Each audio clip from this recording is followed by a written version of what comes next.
Welcome to the channel. This is Techno Scope.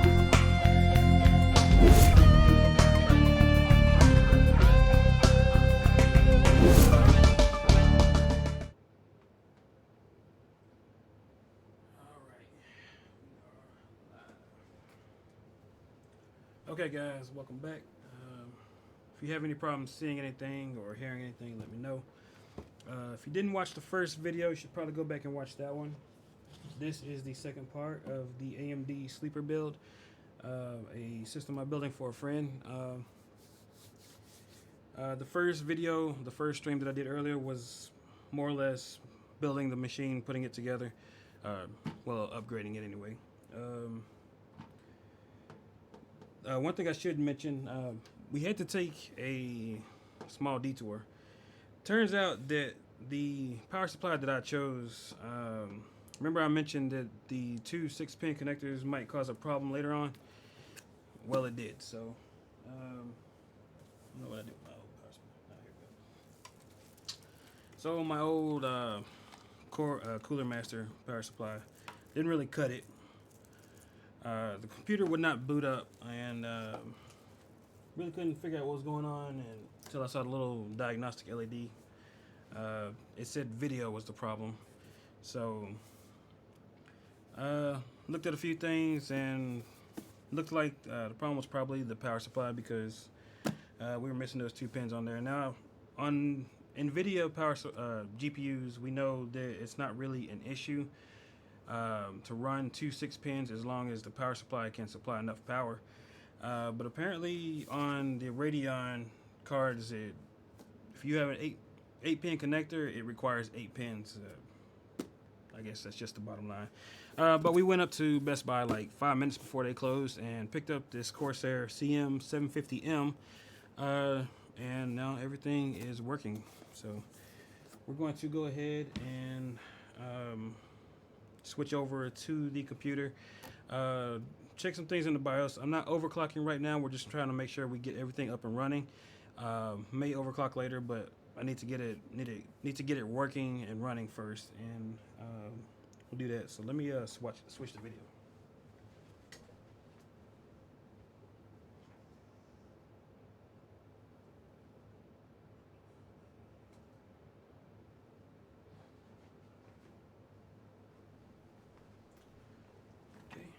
Now, keep in mind, if you didn't see the stream earlier, this setup is new for me. I'm still trying to work out some of the bugs, so some of the things may or may not work right. I have the video showing right now for the computer, but once I start going into Windows, things start changing. The video inputs or output starts changing. The screen may go blank for the computer. If it does, I might need to tweak some things. We'll work through that as we go along. But let's see. Start out here going through the BIOS and see what we got. So I'm not going to turn on any of the performance enhancements just yet. We're just going to more or less try to get the computer running, and then we'll go from there.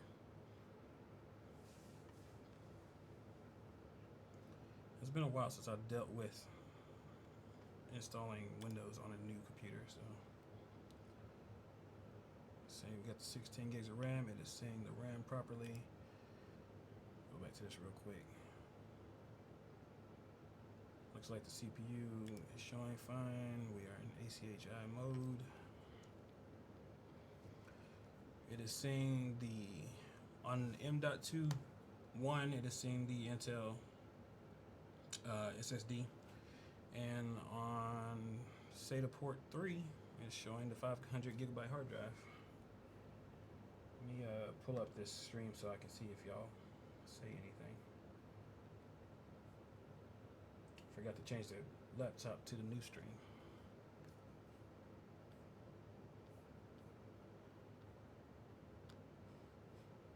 Alright, fan info.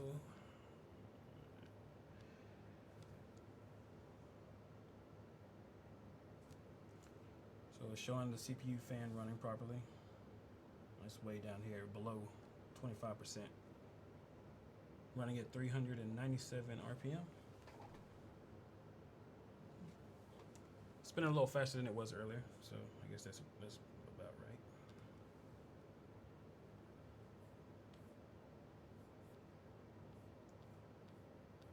Let's see.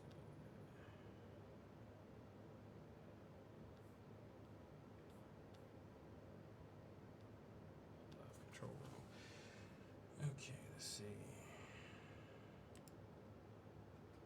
Chipset fan is running at 828 RPM. There's no pump, so that's correct. Fan 1 running at 1668 RPM. 2 running at 1660. There is no 3, and fan 4 is 1636. Okay.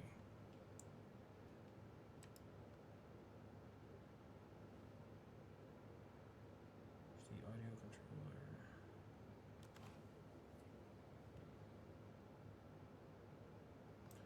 Not really using RGB on this, but I'll leave that alone for now.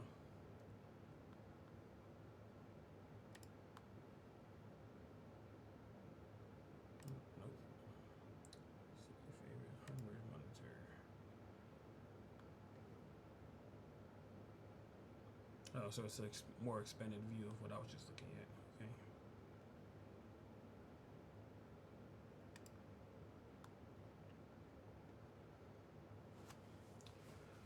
Alright, so boot priority. USB floppy.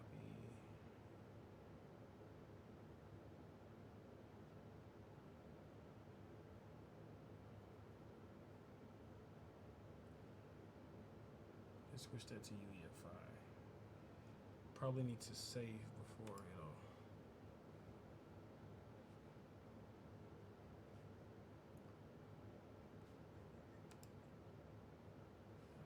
Okay.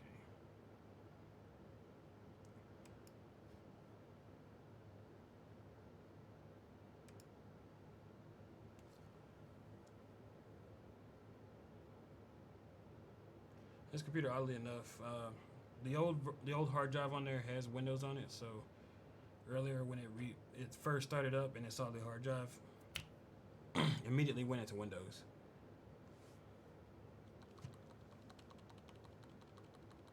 Just need to get past that. All right.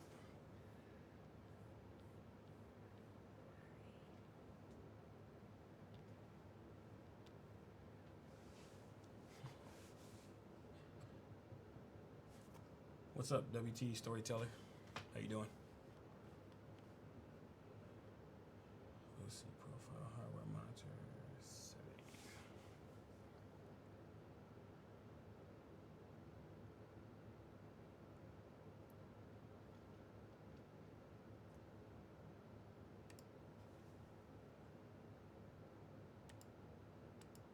System stack.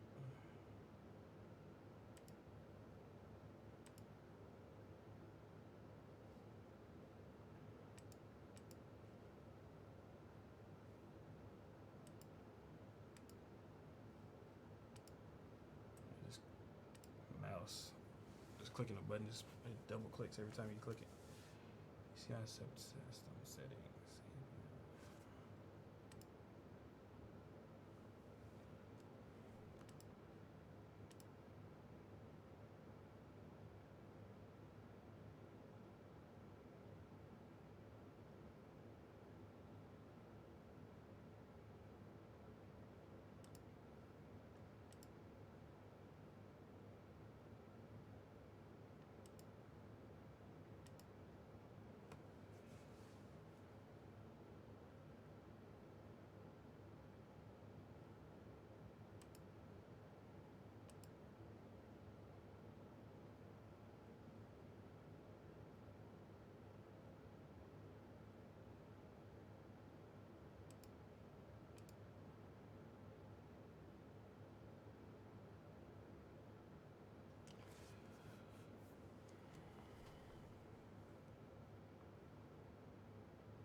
For the USB legacy device, I left that enabled because I don't know exactly what devices she'll be running, so may or may not need it.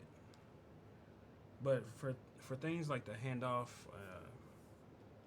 features that are for OSs that don't support features, I typically disable those just to avoid conflicts. I want Windows to handle as much as it can.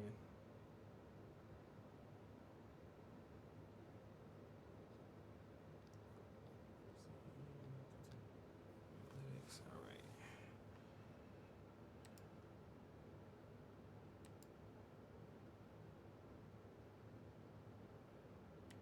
I really have this mouse is way too sensitive on here.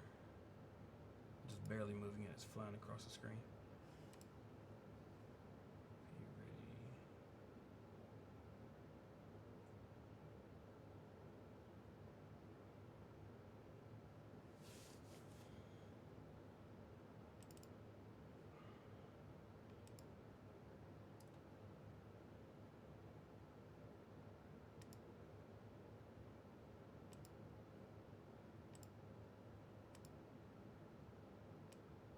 Do we need secure boot?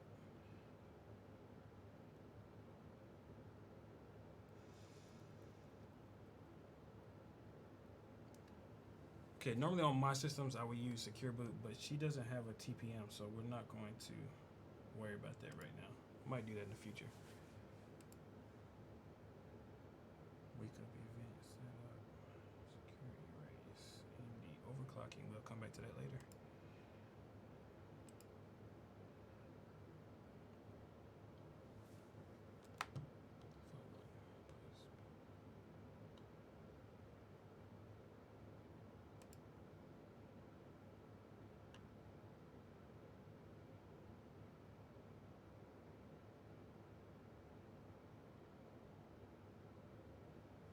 CD, DVD.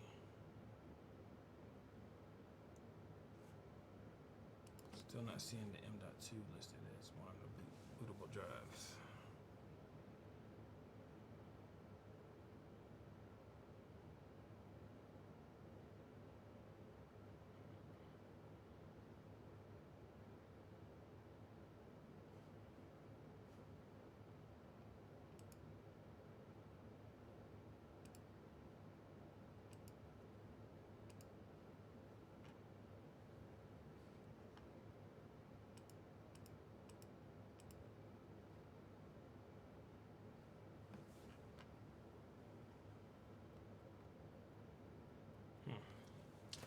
Okay, well, let's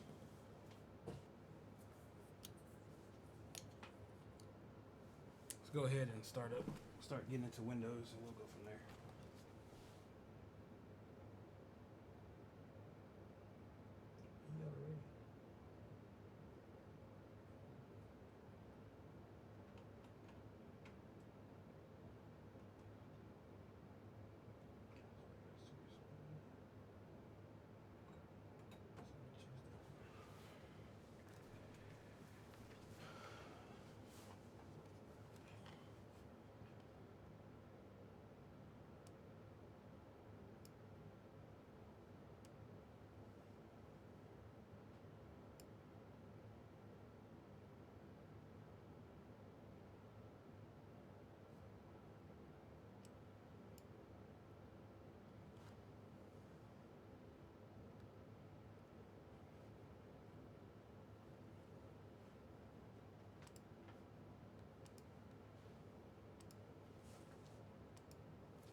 Right, well, here we go.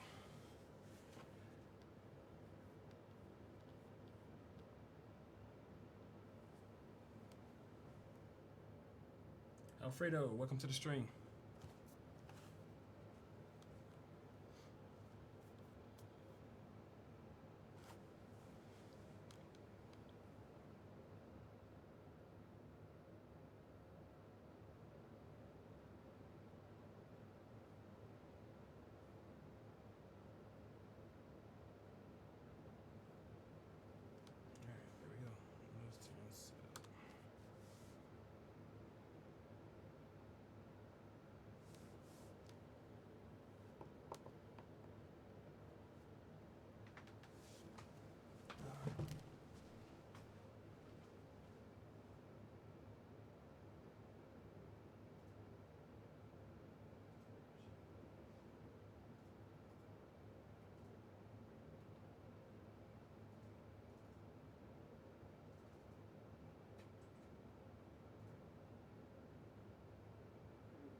do that later off the air.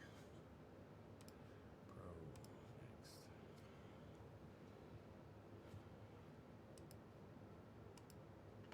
Custom install.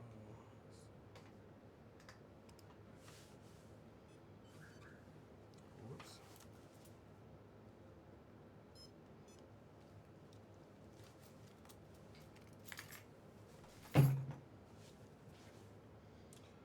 Okay, drive 1 unallocated space, 953 gigabytes. That should be the 1 terabyte drive.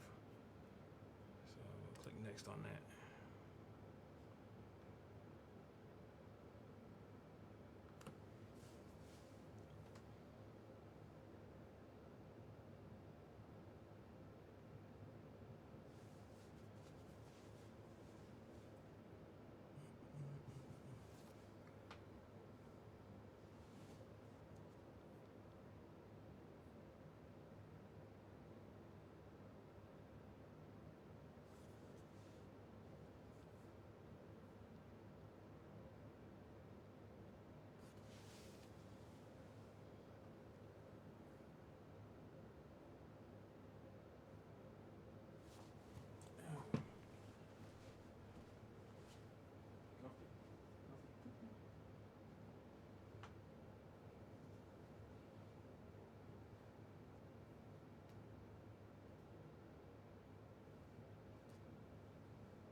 If you guys have any questions or anything, let me know. I have nothing to do right now other than wait on the computer.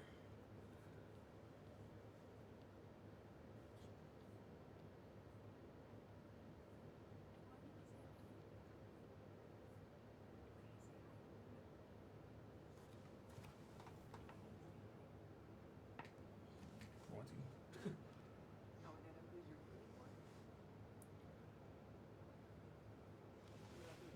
All right, first reboot.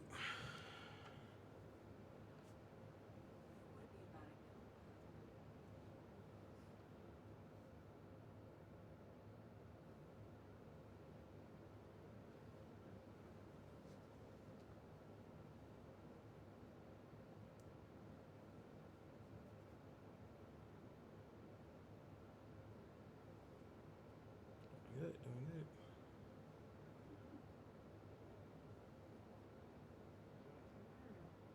Want to? Okay. Hey guys, hold on. Let me switch the camera view real quick.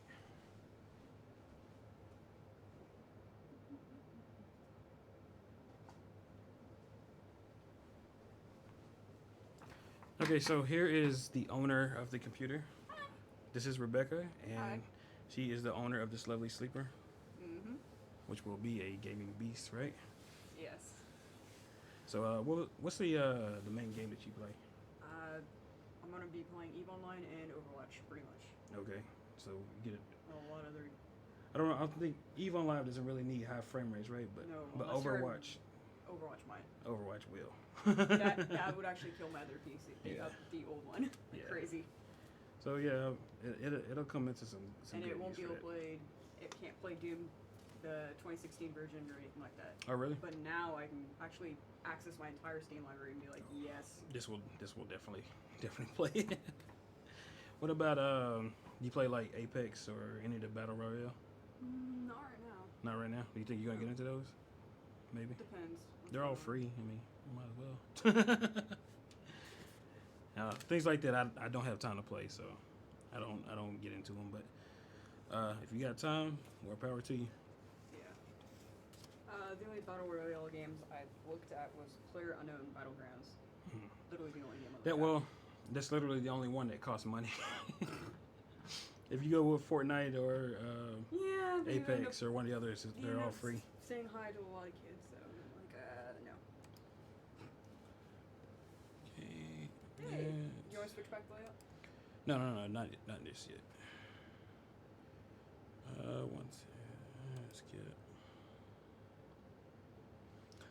Oh, and I don't know if you guys will be able to hear this, but on the newer versions of Windows, Cortana just randomly starts speaking, so you might hear her just for some reason start talking.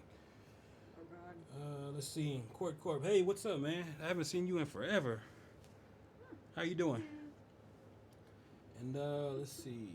So yeah, right before the stream and 5 minutes before they close, we literally. I was Oh, like, yeah, do we right have there. enough power and everything for the computer? Next thing we know, we go get the power supply. We're like, this better work. As soon as he plugs it all in, as soon as he does everything, we suddenly see the screen and we're like, it works. And I'm like, yeah, I told you. I don't think it was. I don't It's think because it. the graphics card probably wasn't getting enough power. I don't think it was a power issue. I think it's because my old power supply wasn't made for 8-pin connectors, Oh. and I think the Radeon, it just will not boot without having the 8-pin connector. It's It needs a the change extra they've couple made since it pins. came out. Yeah, It needs the extra couple. they're only ground pins, which is personally odd, use. but whatever. Yeah, I got it. Do we go ahead and switch it? Oh yeah, because I got sign in bullshit. No, we're not gonna do that just yet. I always create an offline account, which something I'll go into in this stream. No. Who's going to use this computer? Just type your first name. Just your first name. I was gonna make it. No, just type your first name. Trust me. it'll be no, not yet. Trust me, this is just set up. It's gonna make a password. So You I want can- activity history, Ew. digital assistant, Ew. pretty standard. Privacy settings. Yeah, Um, we'll change those later. January, maybe. It doesn't Do you really wanna- Windows 10, it doesn't really matter when you select something during setup. It changes it all back anyway. Are we going to switch it? Yeah, I guess you Oh, could. okay. It's so just annoying. showing the This might screens. take several minutes. Oh god. This computer, it will take probably a minute or two, maybe not even that long. We're gonna put everything on the 1 TB SSD, and then we're gonna completely wipe out the 500 gig. What is it? 500 gigabyte, yeah. 500 gigabytes hard drive I had originally. Get rid of that OS and just use that as a This is gonna be a just a spare. backup. Yeah. Yeah. So you can put the games that you play the most on the SSD so that they load fast, and then the games you just kind of rarely play, Yeah. stick them on your 500 gig. Or movies. They're great for movies. Yes. Yeah, and I got 2 optical drives from the old one. Those at least work, which is good. Mm-hmm. And everything else should work just fine. Do you actually watch anything on these? Really? Yeah, when I can't access my Blu-ray, I can't be bothered to turn on my TV with Blu-ray player, and there's stuff like literally sitting on top of my pedestal of a lot of stuff. I'm like, Right. fuck it, put it in, put it on one of the screens, and then I have literally a clinic Get out of here with that. Windows 7, Windows 10 thing to switch screens between my email line accounts. That way I can get 1 or 2 going like crazy. Here's a Windows tip. If you hold down the Shift key and press Delete when it's selected, Do you want me to switch it? there's a permanent delete. Yeah, go ahead, switch it back. It's the one right under that one. There we go. Yeah. There you go, I have it. It's a good way to stop all those. Stop filling up your recycle bin, but be careful if you do that because you cannot Alright, recover close it. without using recovery software. So let's see. Here's the delay. Yes, there is. It's about 40. It's about a minute or something like that.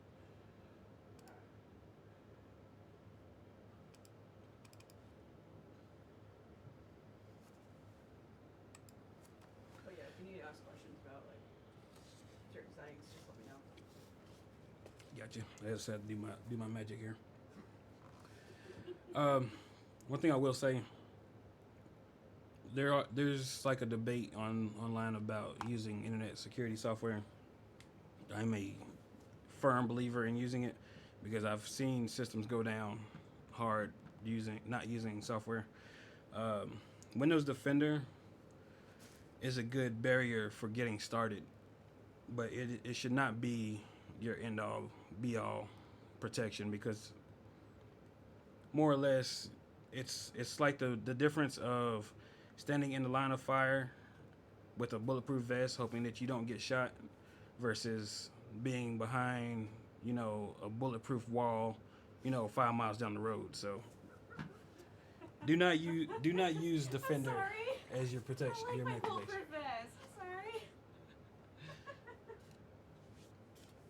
I actually worked on, if you've been on this channel long enough, and you can actually go, the video's still up. I did a video for my sister, from my sister's computer. I was working on it about I guess it was like 2015, 2016, somewhere around there.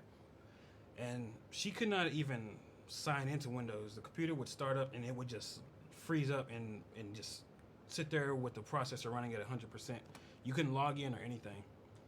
And it turns out the reason that it was like that was because her computer had so much malware on there. It just, once it booted up, it just wouldn't go anywhere. Fast forward about a year and a half, my dad's computer, he's telling me the same thing. His computer won't do anything. His computer has Windows Defender on it. So I take it home, pull his drive, put it on my computer, same thing. It's full of malware. Had to clean it out. Windows Defender will get you in the door, but it should not be your protection, your main protection. I do recommend Bitdefender if you're looking for one. They are not a sponsor. I've talked to them hoping that they would become one, but they are not a sponsor. But they have a deal. If you go online, they don't sell it in stores. Go online and look for the family pack. And if you sign up for the family pack, last time I did it was something like $80 for a year. Their family pack allows you to take their internet security and install it on every device you own. Every computer, every cell phone, they have software for iOS devices. If you have iOS, Android, whatever, pretty much anything that's running, one of the major operating systems. I would definitely look into it if you're looking for one. Start using it. Can you do me a favor? Yeah. And switch it to the top input that says CamLink 4K. Sure.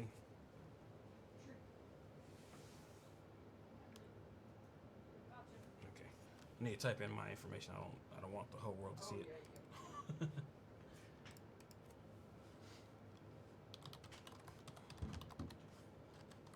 used to audio video text, so don't worry. That's easy.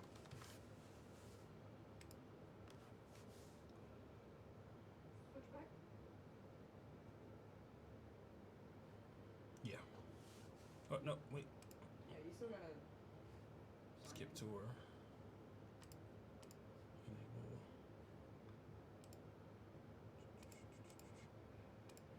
Okay, should be good to go. go ahead and switch. Yeah, switch it back.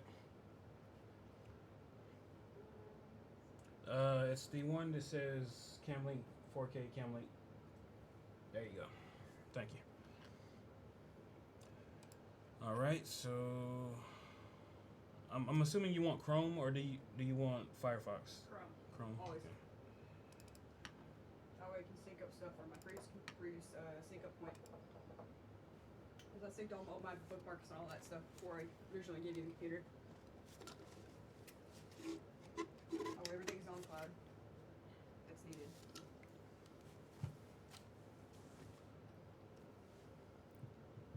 All right, and Chrome is installed. I'm about to get a bit thing. I want to install backup and sync because I have a tutorial for that coming up too as well. If you've, I don't know if you've seen my other video I have about syncing to OneDrive. Basically, I'm doing the same thing to Google Drive now. which in my opinion is the better service. Does not come included in Windows, but it's easy to install. Huh, I have a We'll do that later. I have a Google Drive. Yeah, we'll be taking advantage of that. I also have a 100 gigabytes Google OneDrive. If need be. And If we need it. Samsung, don't But need I already any told of you to go ahead those. and wipe out the other hard drive. Don't need anything on that. Everything's already synced up to the cloud. I can download all my games. Create new playlists if need be. Maybe I should check. Music's already backed up for my phone, technically speaking, so I'm good there. That's why my phone's like 32 gigs. 31 of them's full. Oh, hell of a lot of this stuff.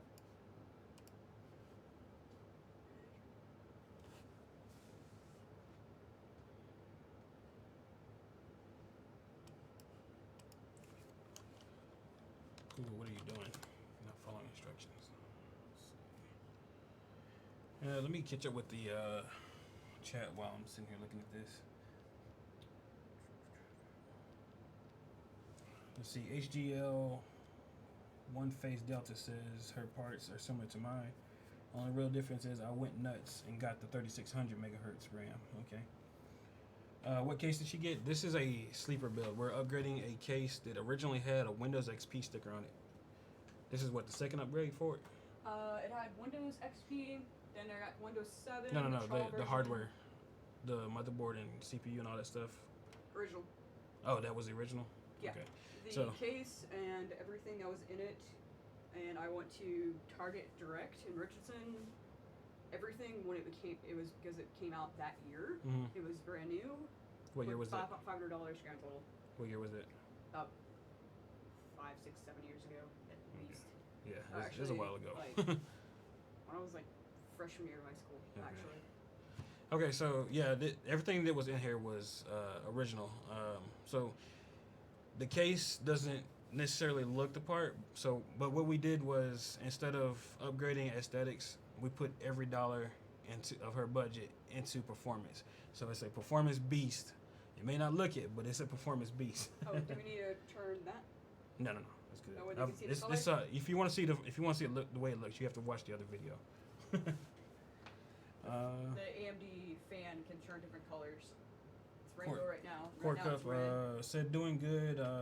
If you still got my number, hit me up sometime. Yeah. I'm not sure if I still have your number. You might have to send me like a DM on Twitter or something. I don't think I have your number still. Let's see. ACL One Phase Delta says, how many watts was the PSU? I got 550 and starting to slightly worry if I should have got 650 instead. Well, the one that we started with was a 650 watt power supply. The problem is this power supply is 11 years old, something like that. It's not necessarily that it's not powerful enough, it's that the technology is too old to work with this computer now. The input port things, it needed 8, Yeah, which is the newer one. it just didn't have enough pins on the power connection. Yeah. It needed 8 pin. The power supply only had 6 because that was before 8 pin was a thing. You want to add me? Bit Defender. Here you go. You said you want to add me. Sorry.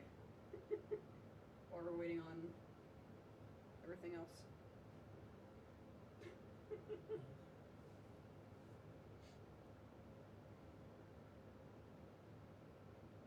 I'm just glad Best Buy had that when they did. Okay. And HDL One Phase Delta says, how is the Mobo X470 or X570? It's an X570. Where's the box? Again, if you want to see the parts, if you want to see everything that we used, go back and watch the first video. The first video was the actual build of the computer. This is the setup, software, and everything. Can you switch those? The one right above it. Sure.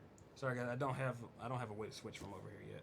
Yeah, you're good. Is it good? It's on there. Okay. So this is the motherboard we used. The MSI Gaming Plus. Pretty decent motherboard. I don't know if you can see. You probably can't see that picture, but Pretty decent motherboard.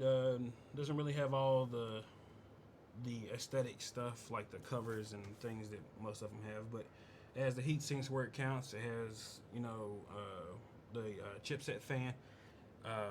If you don't understand that, the new AMD chipset is far more capable than the old motherboards that are being replaced. Combined with the PCI Express 4.0, the chipset on this motherboard uses roughly twice what the old chipsets use, which is why all the new motherboards have fans on them now. The PCI Express 4, of course, every time they go to a new gen, they generally double the data throughput. So it's about twice the speed of PCI Express 3. But yeah, that's the one we went with. Let's see, what else did you say? The link is to a 470. Oh, sorry. I'll have to check that then. I thought the link went to the 570, but I'll have to fix that after the stream.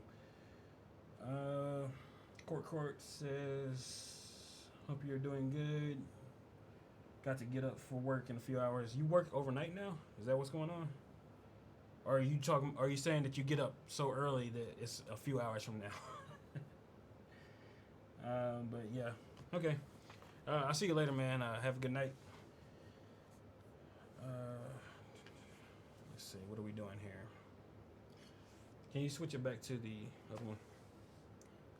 So in Chrome, all I'm doing is checking to make sure that a random update to the driver wasn't released overnight, because you know, release day, you know, anything can happen.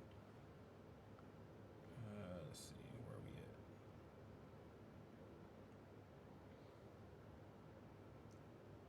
Where do you get drivers from AMD's website now? It's been so long since I've done this. I've had nothing but NVIDIA and Intel stuff for the last 10 years. They should have an automatic detection thingy.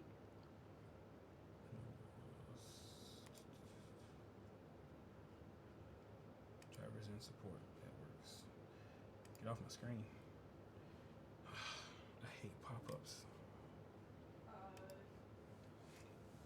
Okay, so they still got yesterday's date listed. Okay, just make sure nothing came out overnight. I was going to suggest you block it where you block.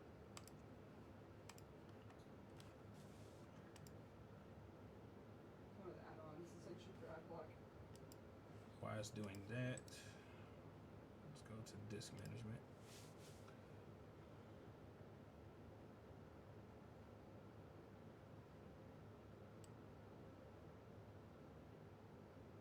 So there is absolutely nothing on your old drive you need to keep? Nothing at all? I don't need to keep anything on that drive. Okay. Let me see. Yeah, you can go ahead and drive wipe it. I've already backed up all my music onto my phone. Okay. Let's do custom install.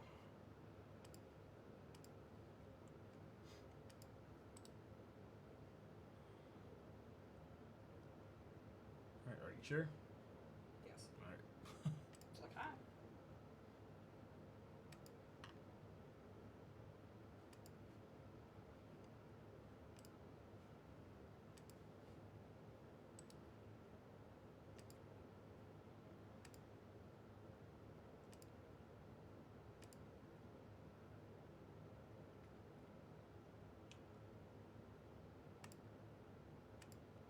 I found nothing on my phone. Sweet. Alright, and D is ready to go. D is your old hard drive, by the way. Oh, okay. So it was renamed from C to D. It became a smiley face.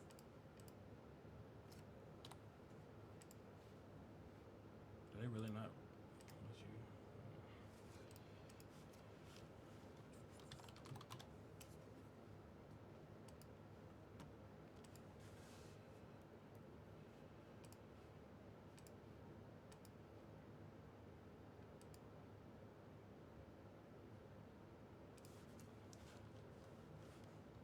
Naming these is not really super important, but I do it because if you ever need to go back in and reinstall Windows or do anything to the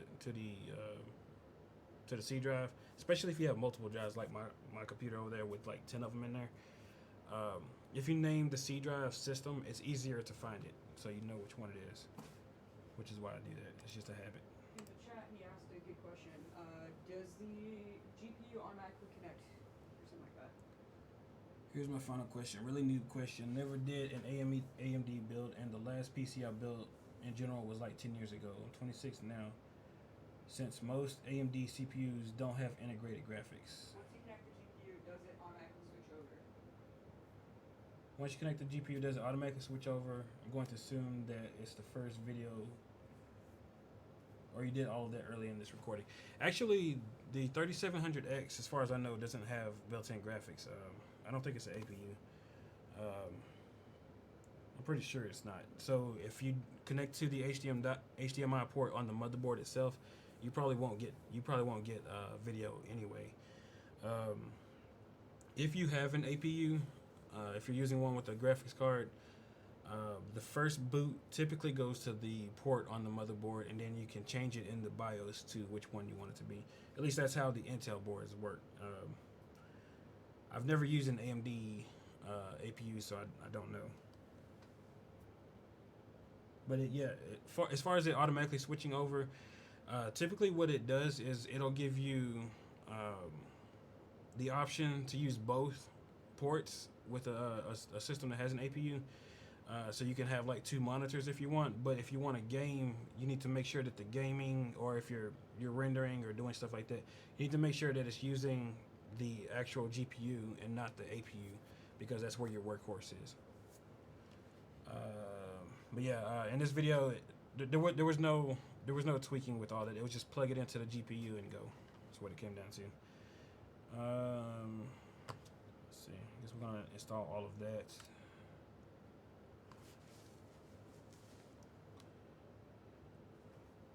And again, I'm installing graphics drivers, so if the screen blanks out on your end, it's normal. If it doesn't come back up for some reason, I'll fix it. But it's been doing good so far. So those cam links that I got, they're actually working well. And then blanking out like that, that's totally normal. Except that it came back up green on my screen. Because it's updating all the drivers and all that. Yeah, I'll wait for it to finish. It's updating all the drivers and all the rest of the shit. It's not showing on your side right now, but it's showing on my side in this. Green screen. It's all green. It's just a green screen, so.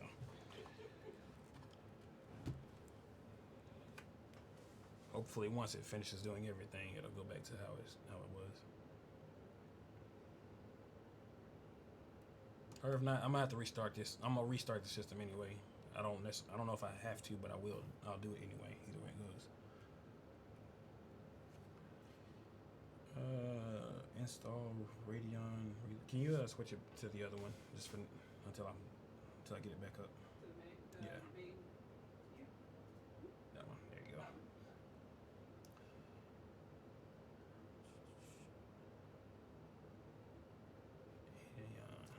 I do not know what that is. Also probably be able to stream better on this computer, or at least attempt it. Be nice. Does anybody know what Relive is? Relive? Is that? It sounds like some kind of Come on. replay software. Yeah, it is. Is that the same thing as like the GeForce experience? I'm not. Yes. Where you can stream straight from the video card instead of Oh really? Okay. logging in Twitch and everything else. Do you want that installed? You, No. Okay. I'm good. We'll use OBS. And go from there. Okay. Well, I will skip There's a lot that. more plugins I can do. 19.7.1 is installed, and we are going to restart this computer. And hopefully it fixes the video just by doing that. Let's do a full shutdown, and then we'll go from there. Let's see, Maddox, what's up, man? How you doing? Did you get to see the stream earlier? I don't know if I saw you. I don't think I saw you in there. You can kind of see on the camera, you can kind of see the LEDs on the. Yeah, that's what I'm CPU. saying. I'm like, yay! So pretty. Nice shirt. I just bought an NES Zapper from a flea market for $5 as a decoration. Hey, I grew up with Nintendo. That was my system as a child. That one, and actually, Sega Dreamcast. I got the Nintendo like halfway through its life cycle, so it was almost on the. It was a few years from being on the way out. So I had that, and then when the Super Nintendo came out, I got that for Christmas the year that it was released. So those were my two systems. Those are that's my heart right there. Those two systems, and the Zapper. I had the orange one too, the orange Zapper. So this shirt was perfect. Yeah, so we got video back on this side, but not over there. Okay. So let me tweak stuff on this side, and then I'll go check out Sega Dreamcast and Nintendo 64 is mine. Yeah, I didn't. Well, I did have a Dreamcast. Somebody gave me one after. No, don't switch it yet. It's gonna need some help. Yeah. It's so funny. Can you re-add it to OBS or no?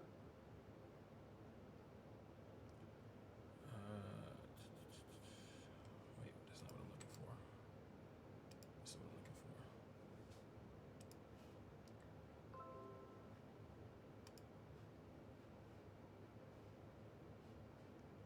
Display. FreeSync. Virtual super resolution. GPU scaling.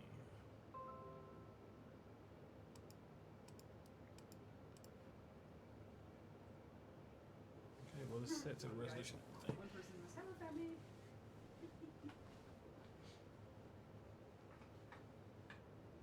Sorry if you hear my voice off camera. I'm the person that owns. I am the person that owns the computer. He's building it for me and doing all this stuff. And I'm like, yay, thank you. Yeah, I'm just kind of off camera watching all this. Oh well. I saw someone say, hello family in the chat. All right, so we got the video back up on that. Yay! So I just want to do some of the things that I normally do for a new setup. Let's see.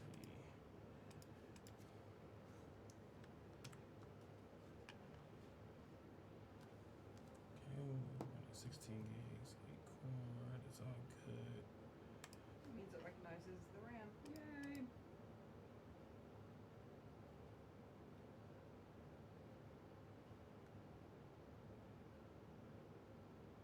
Yeah, typically I would give it a name, but since it's not my computer, I'll leave that up to her. Yes, I will. Device manager, device installation, performance. This can handle it. Programs. If you build a computer that has a lot of RAM in it, the virtual memory can cause you some problems. Another thing I'm gonna look at. Do you normally use hibernation on your computer? Sleep and hibernation, yes. Use both of them, or just sleep? If both of them are enabled, I can use. I've been I using- typically disable hibernation, and the reason I say that is because and her computer, I put a 1 terabyte drive, so it doesn't really matter as much. But on my computer, you need, for every byte of RAM, you need a byte of SSD. On a Sledgehammer, that became a fast issue that I didn't understand at first, because it has 256 gigs of RAM and a 512 gigabyte SSD. So for every gigabyte of RAM, you're taking up that much of the SSD, and half of my SSD was gone with a fresh new install of Windows. And it turns out the hibernation is what causes that. And if you ever run into an issue like that, disabling hibernation is how you So you how suggest you delete sleep it. instead? Yeah, I mean, sleep is basically the same thing. Hibernation is good for laptops because you're gonna pick up the laptop, take it with you. It's not gonna be plugged in. It's running off battery. So you put it in hibernation where it's not using any power. On a desktop, they go into sleep mode. It's more or less the same as if you put it into hibernation. So disabling on a computer doesn't really do anything on a desktop anyway. Okay. I always select this option on this screen here. So you're gonna disable it or what? Yeah, I can. Okay.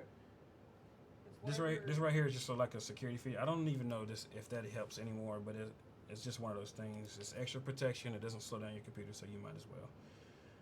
I just don't know what's recommended when it comes down to sleep or hibernate.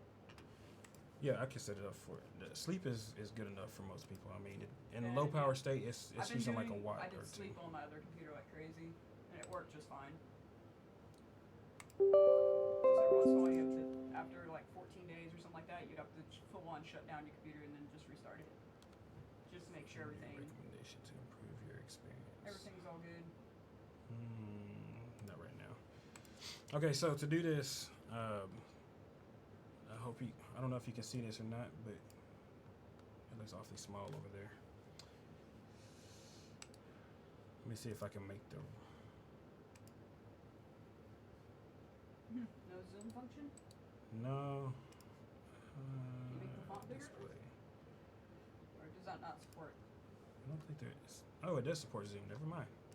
There we go. Good to go. All right, A so. lot bigger. You're good. Like that, you're good.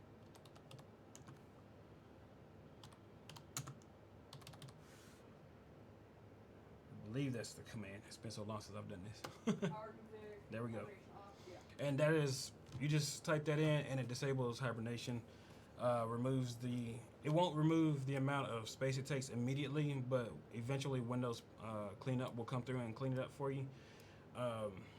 If you need it off immediately, say you were like in my instance where it's taking up half your SSD, just go to, let's see, I believe it's under property, disk cleanup, there it is right there. And check everything and run it, and it'll delete the file. That way it's not taking up all Don't your forget space. to enable sleep. Yeah, sleep is enabled by default, but Okay. I'm going to tweak some settings. Can you Cancel This one of the things you have to disable on the LAN is the remote control access thing that. Yeah, already disabled. and the family sharing thing, just in case. Already disabled. Those do not come enabled by default. Good. Let's see. Because I don't want someone to put something on my Smart. computer and then use it as a, try gain access and all that. Oh, Maddox, you missed the first stream.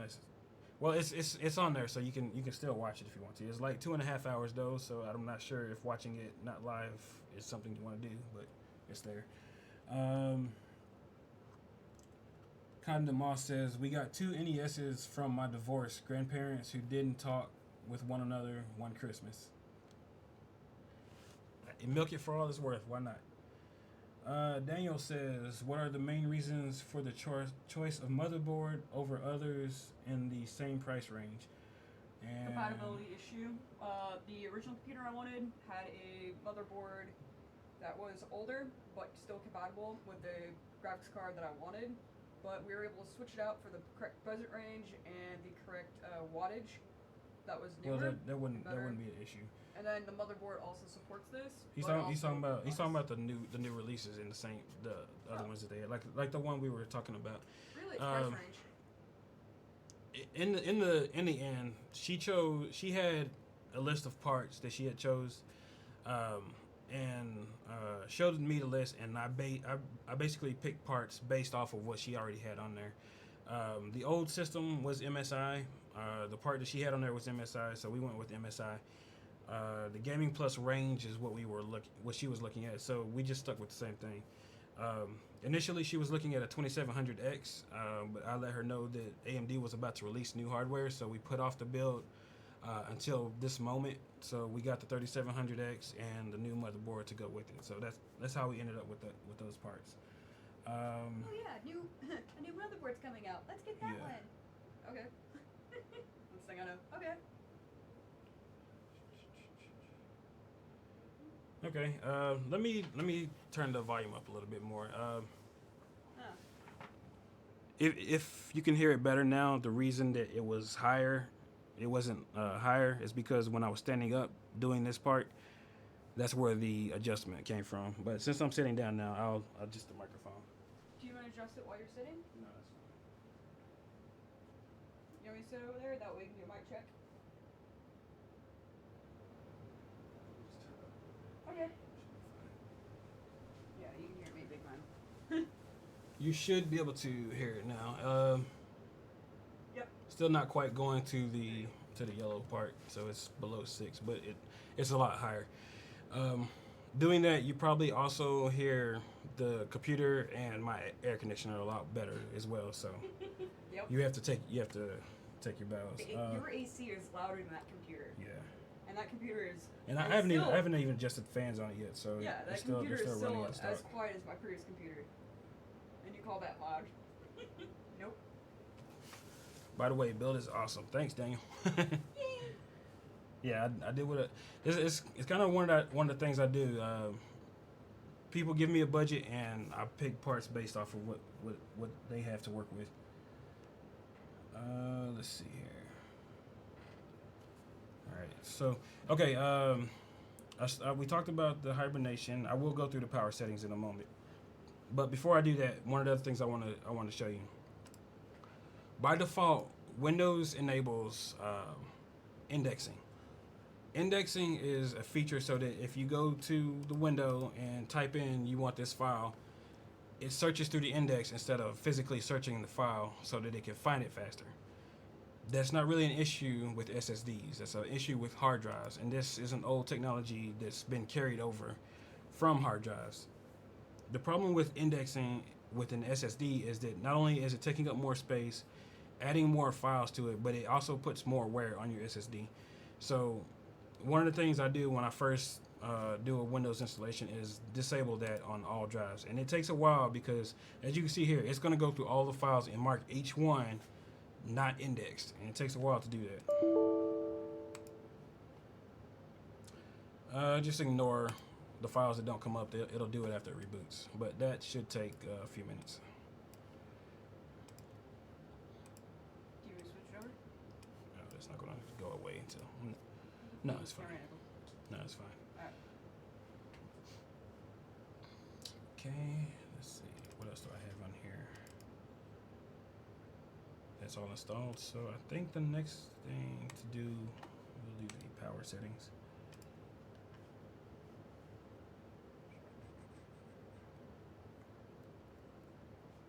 They always move the stuff around. Power and sleep. This is coming from a person that loves Windows 7. You're just like, here's Windows 10. Oh god. Don't order brand new OS. Alright, so I'll set it to go off. It'll go to sleep after an hour of not being used. Do you want to make that shorter? That's what I use by default. Yeah, I'll make it shorter later. Okay. An hour is pretty good by default. I found out years ago, I know on laptops, that physically choosing high performance actually makes the hardware act different. I was never able to verify if desktop computers do that, but I know laptops do, so I always physically change that and then I go in here and tweak things. Hard disk settings, we're using the sleep timer, so put that on never. It'll go to sleep when the computer goes to sleep. SSDs don't need it. It's just adding latency to whenever you access something. That's fine. That's fine. That's fine. And there's a sleep setting. So sleep after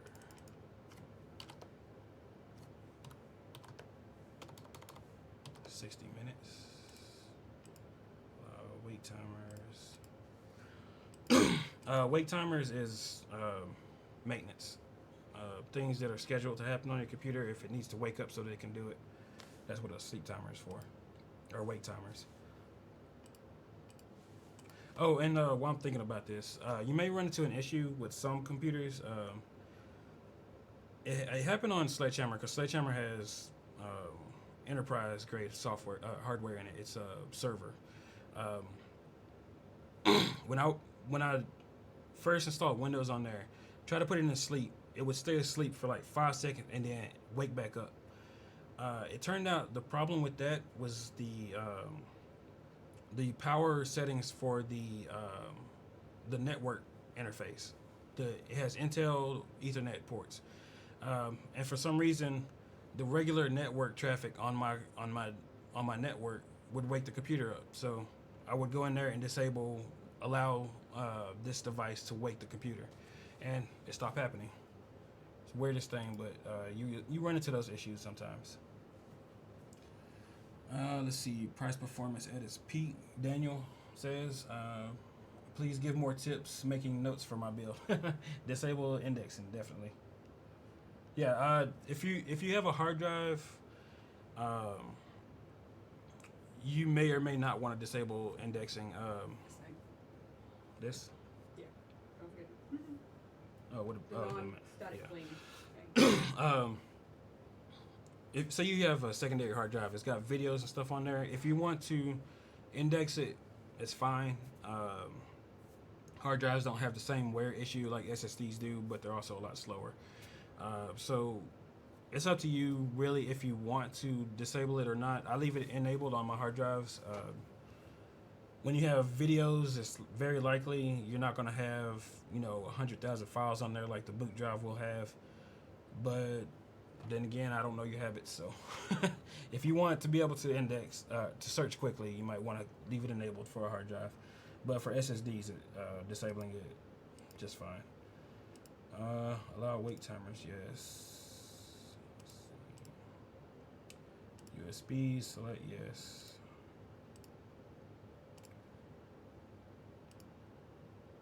That's fine. That's fine. Let's close some of these.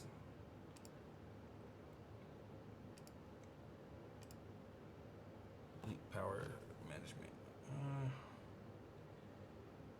This one right here, you're going for a high performance computer, you might want to leave that disabled anyway. In like a work environment or somewhere where you have a computer that all you have to do is type in spreadsheets, maybe you want to do that. But we want maximum performance on this computer anytime it's on. And anytime it's not being used, it's going to be in sleep mode, so that's not really a thing. The minimum processor state will be 100%. That's good for laptops, desktops, it doesn't really matter. Active cooling policy. This right here, if you use one of the other profiles, it might be on passive. That means that when it's on passive, the CPU will slow down before it speeds the fan up. This is for people who want maximum silence, more or less. You get your silence, but at the cost of performance. Nope. If you, right? Nope, here. In Sledgehammer, I didn't use water cooling, so that is really a thing. It has to be on active. If you have water cooling, it doesn't really matter. Set it to active, and you won't hear it. You won't hear volume change at all anyway. But when you have an air-cooled system, that's kind of important. Lots of fans. Yeah. Very cool. I will take fans over slow performance any day. Display. Turn off display. For now, we're going to set that to 30 minutes. Multimedia settings. We're sharing. Prevent idling to sleep. Do you share anything? No, do not put sharing on anything. So these all that shit. That setting's not going to do anything. Because somebody Video did try to playback hack my bias. previous computer and use that as a server to infect my entire house. Yeah. Through the Well, Wi-Fi. they're not going to be able to do it now. So. So I want to make sure that all that stuff's set Video up before I playback take it performance into the infected bias. Which currently my friend is programming a bug in Optimize order to kill video all that. quality. So Currently my roommate's building a bug in order to kill all that. all of that is good to go. And I love him doing that. Love him Refresh. doing all And that it has new bullshit. settings. What was the other thing that I was thinking of that we need to do? So happy my roommate's gonna build a bug in order to kill all that guy. I want to try hacking you again. Suddenly he gets all the malware and gets dead. It's like, yeah, suck it, bitch. Hey, whoop. Sorry. This is G-rated. Oh well.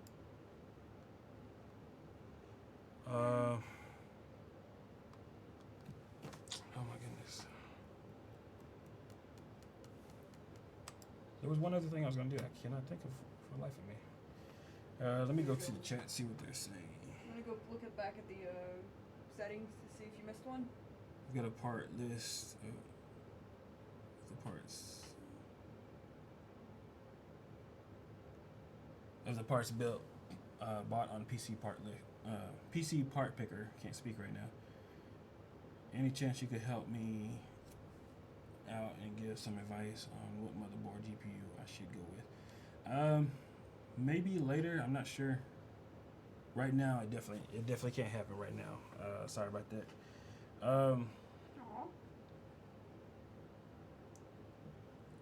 If you pick similar parts to what I chose for her build, and that's all in the description, you should be safe to go. It doesn't have to be the exact same parts. Like the SSD is super fast, but there are faster ones if you're willing to spend the money. We spent $100 on 1 terabyte, which to me is phenomenal. I mean, that a couple years ago that was unheard of. But at the same time, you could get like a Samsung 970 or whatever number they're on now. Same thing, but you're gonna spend like $500 to get the same drive. It'll be a lot faster, but you're spending a lot of money to get that performance. I use PC part picker as well as user benchmarks. That way, I can actually know like real world status of how does in real world conditions this part behave in the real world, stuff like that. It also breaks down value of money. And then to do the compatibility issues, you go through PC part picker. Those will give you a pretty good idea of what you're getting. Of course, no benchmark will ever give you true real world performance. You just have to test it for yourself to see. And of course, the hardware combination that you have is gonna determine how good something's gonna be. Yeah. And I cannot think of what the other thing I was gonna change is. My goodness. Cortana? No, that's already disabled. Right? Alright. I usually hide this. Lock it. That's not Cortana. This is Cortana though. The taskbar? Take that off. I usually make the taskbar like finished. locked to the bottom. Just Yeah, say locked. it's already locked. Alright. I don't need to hide. Oh, I was gonna do Steam. That's what I was gonna do. Oh yeah. Yeah, Steam. Okay, let's make sure we got everything we want on here. And they got a lot of stuff that we don't want. I use NordVPN. At least at my house. Yeah, we'll do that after the stream. Okay.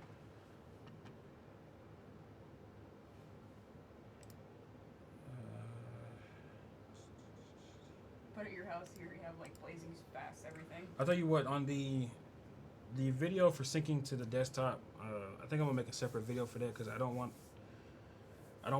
to show all her stuff on the stream. So I'll make a separate video for that later on how to do that stuff. At home, I can download Steam and do all that stuff. No, that's part of what we're doing here. Oh, okay. Because I need to do benchmarks and stuff that require Steam. Oh, okay. Okay, so Chrome, open that back up. Pin You this want me to to go ahead and switch the screen when need No, be? it's good where it is. No, when you log into Steam and do all Set that. as your default. Chrome. Switch anyway. That last window, it annoys me so much. I mean, I know it's just like a quick click, but it just drives me nuts. They have it on there. Oh yeah, Windows Edge. Yeah. What is the link to Steam's website? I never go straight to their website. Store.steam.com. Really, it's just Steam.com? Store.steam. Oh, Steam powered. There we go. Okay. I never go straight to their website. I always use the app. So the only time I ever go to their actual website is to actually download and install Steam. Really? I go to the website and buy games. Oh, damn it! I should have. I go to the website and buy games like all the time. No, I just buy them in the app. You're not sitting on 210-ish games? That's a shit ton of DLC? It's got like 70 on Sledgehammer. Yeah. Let's see. Shit that I haven't touched them yet. I've been waiting for a good computer for it. Finally got one.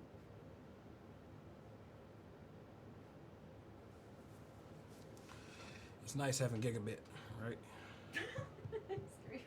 That's why I told her to download her games while she's here because It's alright. it's a thing. I am plugged into my router at my house, under 25 feet cable, so I got plenty of link and everything. What internet speed are y'all running over there? I think we're at, well, because I'm plugged in directly to the router, it's close to 100 megabytes a second down, or actually the highest I've ever gotten is 120 gigabytes, made up 120 megabytes a second down, and then 20 is my lowest I've gotten for up speed, and 25 is the highest I've ever gotten for my up speed. So it's pretty fast. Well, okay, we're talking about internet connection. It's rated in bits. But yours is like 1,000 bits though. Yeah. 100. Yours is like 10 times. Yeah, it's so much faster. There's a reason I live in this specific apartment. It was chosen for a reason. Speed? Yes.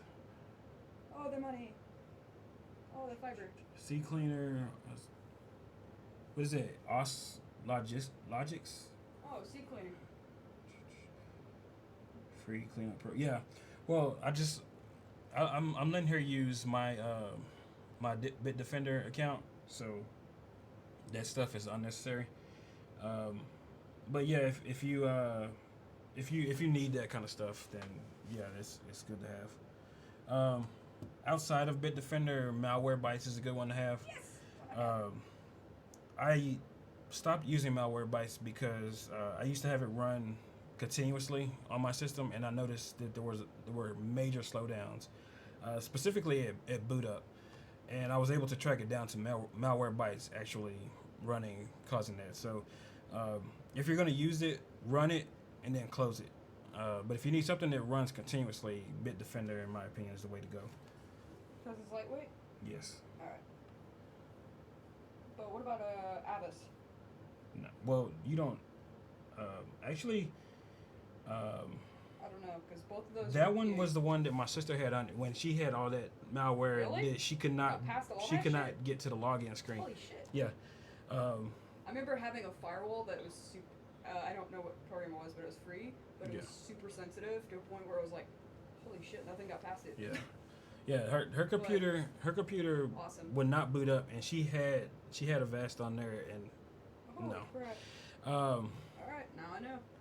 I had a computer once, brand new install, just like this. The first thing I did was install Norton on there, and while I'm setting up the computer, downloading the programs that I normally use, some ad pops up on one of those pages, sends me to a web page full of malware, instantly downloads on my system, and takes over the computer with Norton running on the system. So that was the last day I ran Norton on any computer. I've been through too many things. Go ahead and log in. You're switched over. Which one do you have it on? No. It needs to be on the first one. Camlink 4K. Let me see. Yeah, there we go. Alright. Go on with the chat. Right. That way you'd be all set. What is my login number? And this is why I have Steam Guard. I don't log into Steam. Steam has a two-step verification thing. Yeah, and I have that enabled as well. It's called Steam Guard. It goes on your phone, and literally, they give you a little password after you log in. It's like, hey, here's your little code. Oh my god, I love having that. I have two-factor on everything. Like, everything. I think this is it. Some hacker was trying to grab hold of my Switch account that had like literally nothing on it. As soon as I enabled it, he tried to grab it. 4 text messages later, he gives up. That is not it. Like, yeah, good luck, bitch. You haven't cloned my phone yet. I mean, forever. It's like, haha. Oh my goodness. I don't log into Steam enough to remember my password. Don't. Let's see. Free cleanup program. True M.2 especially. Yeah. For when you're running M.2 and you're running hardware as powerful as this, you don't really need any kind of cleaner software. You just need to make sure that the malware stays off, and you're good to go. What about got a 970 Evo. I think that's what she had on here listed for this. Is what? No, you weren't doing a 970. You were doing. No, she was doing a standard hard drive. Now that I remember. Yeah. I had to teach her about the difference there. You can I know have SSD goes faster. you I can know that have for certain. the most powerful computer that hardware that they sell now. If you're booting from a physical hard drive, you're getting nothing but a slow experience. It doesn't matter how fast your CPU and everything else is. Yeah. And keep in mind that we're running 16 gigs of RAM. Her computer will still be caching things to the hard drive, to the SSD page file. And if you have a slow drive, that slows it down even further. So, honestly, if you have the money, buy 2 SSDs, your good one, whichever one you choose for that, and then like whatever cheap junk that you can find to go for your second. If you have the slot, this motherboard has 2 M.2s, so I would recommend if you got this particular one, use the second one for a spare M.2. And what you can do is set your page file to be on the secondary M.2, so that it's never slowing down the first one. It's also good for like rendering things like that. If Did we put it on ours? if you do video, no, because that's another $100. Or yeah, No, I mean put the 50 to 100. Put the paging thing on. Oh, it's by default it's on the boot drive. So since we're booting from the SSD, it's already on the SSD. Right. Yeah. I mean, But what you can do is if you get a second M.2, put the page file on that one so that it's not slowing down the first one. It's just tweaking and squeezing out even more performance. so it has to be on the OS file. In your case, yes, because you only have one. Okay. But if you have a second one, then we can do that. Oh, We can because change it. you have to have 2 SSDs in order for it to happen. You can't have an SSD and a hard drive. You gotta have 2 SSDs. Yeah. Otherwise, Oh, okay. there's nothing you can change to do to Okay. get any more performance. That clarifies that question. Yeah. You got a 970 Evo Plus for 120. That sounds pretty good. Yeah. Because the Samsung SSDs are good, but they're expensive. 970 Evo, that's pretty good. So, yeah. Do you need to go through the steps of forget password for Steam? Sorry. Do you need to go through the process of forget password for Steam? No. I'm sure I have it written down. I might have actually changed it to one of these new passwords I'm using, where it's just a string of characters. So.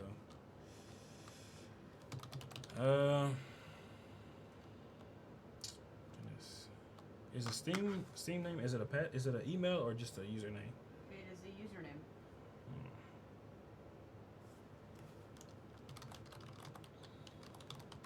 What did I change it to though? Or maybe I didn't change it. Maybe that's what the issue is. The issue is I didn't change it. That's why. It's still my old password. I need to change that. Alright. So they're emailing me. Yep. So, By default, they haven't seen you on this computer in a while, or any computer. Or it's a new computer, stuff like that. This is why you Steam guys. Sometimes. which email account did they send this to? Okay, here we go. Just make sure they can't see mine. No, you can't.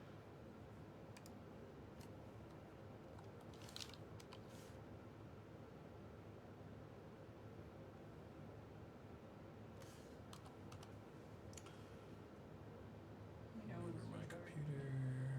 For now, yes. Finish. That shit open. There we go. It'll probably log me out on Sledgehammer. But yeah, go ahead and switch it back. No, the other one. That one? No, the other one. There we go. All right, so we're going to start off with a 3D mark. Wow. Oh, okay. Yeah. That's interesting.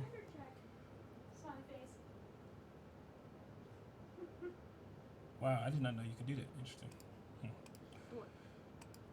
Stream it. You can have the game playing on one machine and play it from another one. Yeah, if you enable, I think, family sharing, is it? This space required. I'll do it. In case the other computer is more powerful than what you're using that has all the games.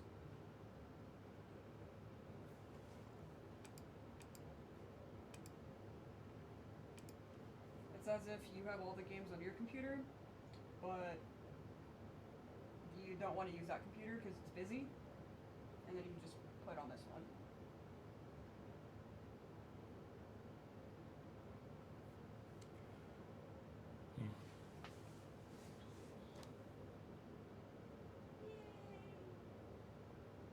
Downloading rather slowly right now.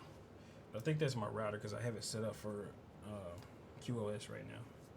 And it's probably giving Sledgehammer priority over downloading games. But Defender check. Page file on second M.2 check. Yeah. If you get a second M.2, let me show you how to do that while this is downloading. So you hold down the Windows key, press the pause break key.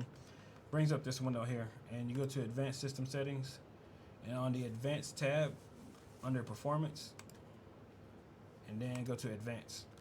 And I don't know if you need to see that again, let me know, because there's quite a few steps. But where you're going is right here where it says Virtual Memory. Click Change, and you'll have to uncheck Automatically Manage paging file sizes. And what you'll do is you'll put no paging file for the C, click Set, and then whatever your second M.2 is, select that one, and then click set, System Manage Size, and click Set. And then you'll have to do a system reboot, and from the system reboot, it'll have the page file on your secondary M.2, which means basically anytime you're running games or programs or rendering, whatever you may be doing, streaming, whatever. If it needs more than the amount of physical RAM you have, it's going to use that M.2 as your additional memory. And if you can get if you can afford it, a Optane drive, that's a perfect use for one of those. That's exactly what they're designed for. Optane drives are fast like SSD, but they also have lower latency. So maximum speed, that's the way to go. But if you can't afford that, any other M.2 NVMe drive is going to help you out when it comes to demanding tasks. But this is the indexing thing where you have to have No, this is different. Okay. Your virtual memory is something they came up with a long time ago when computers barely had any RAM. So do we need to do it to this machine or no? You're going to be mostly gaming, so and it depends on how competitive you are.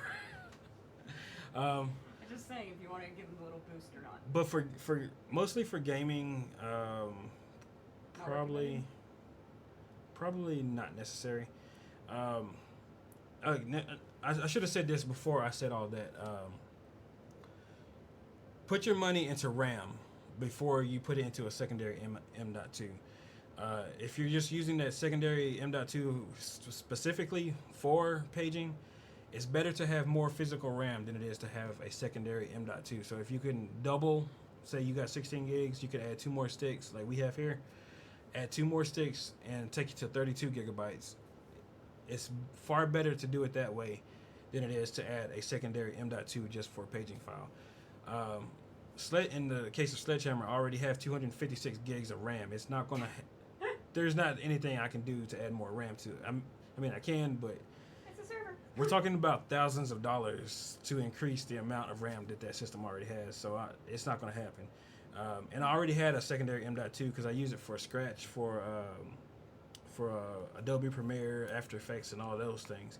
So because I already had a secondary M.2, it made sense to do that. So don't just get it just to be getting it. If you can get more RAM, get more RAM. What do you recommend for just standard RAM for a normal person? 32 gigabytes is pretty much where you should go if you want to be future proof. 16 gigabytes is good to get you in the door today. You will probably need to upgrade in a couple years. Okay. In case people are trying to do a budget build and they're just like, yeah, I can't afford like. I wouldn't build any new system with less than 16 gigs now. Also, if you build a system, say you're going to get 32 gigs and you know that you'll never upgrade this system ever again. Especially if you're one of the type of people that are like, in a few years, I'm going to completely replace this system. Instead of getting 2 16 gig sticks of RAM for 32, get 4 8 GB sticks, or if you're gonna get if you're gonna max out at 16, I wouldn't max out at 16, but if you're gonna max out the slots at 16, you can get 4 4 GB sticks. That extra, well, actually, I take that back. On this particular system, that will not help you. It's only on the enthusiast grade hardware, because these are dual channel RAM. So having more sticks of RAM actually won't help you. But if you do something like the i9, some of the i7s where they have quad channel RAM, or like Threadripper, you'll definitely want more sticks of RAM versus having higher density sticks. On this one, this is dual channel. We're already running 2 sticks, so it doesn't get any better. Sledgehammer is quad channel, so that's a thing. That's a whole thing on that system. Getting out of here. Is it finished? And it looks like it's done. Yeah, ready to play. Word on the right. Ready to play, ready to launch. Sorry. When you're chatting, just like switching over, that way they can see you full glory chatting. Alright, so it's getting all that ready. Actually,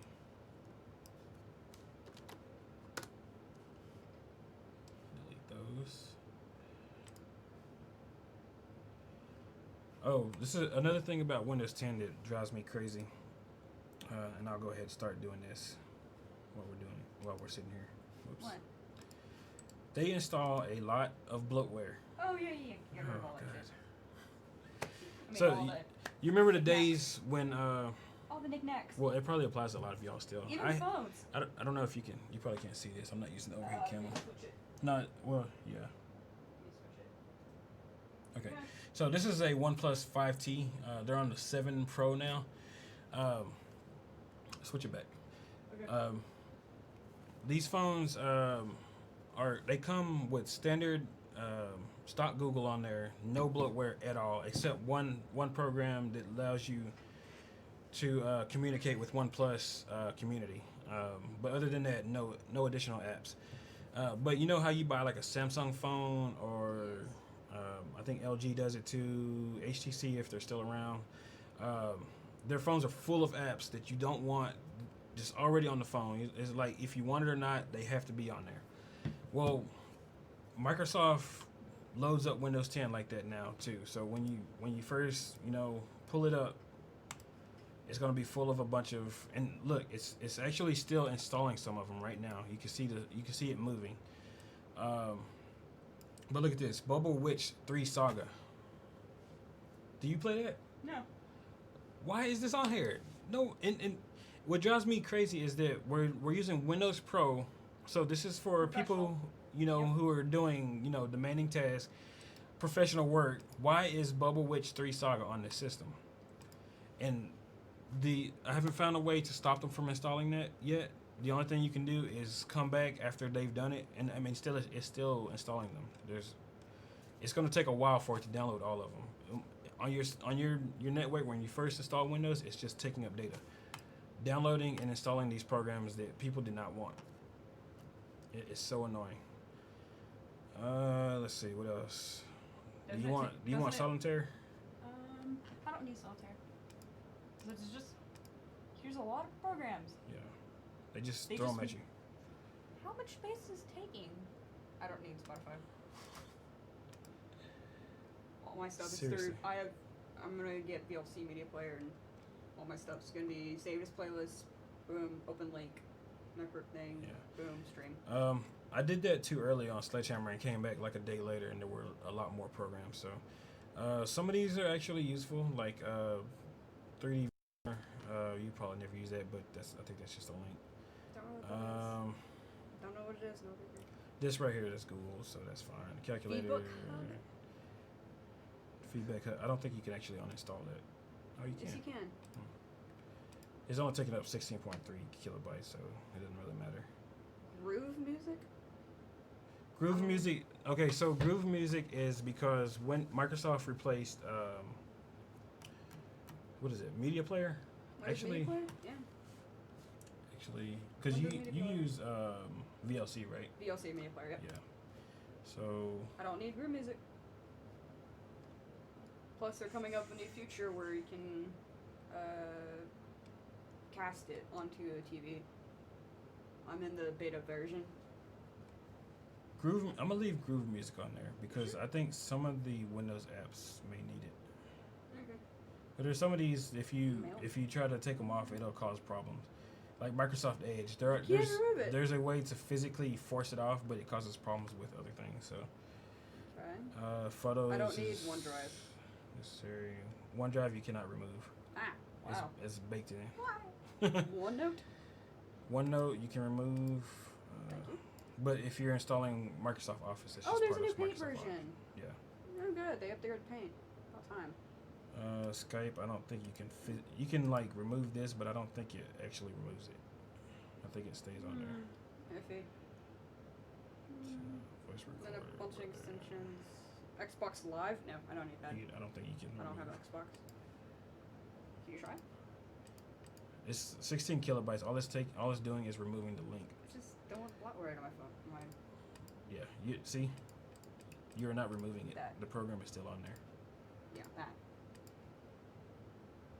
If that makes you feel better, you're not taking anything off the system doing it. I don't care. Just All these that say 16 kilobyte, they're nothing but shortcuts. The actual programs that they link to are built into the system. But you clicking uninstall will install it, correct? It removes the link. Really? It doesn't remove the program. Let me check out the chat real quick. Let's see.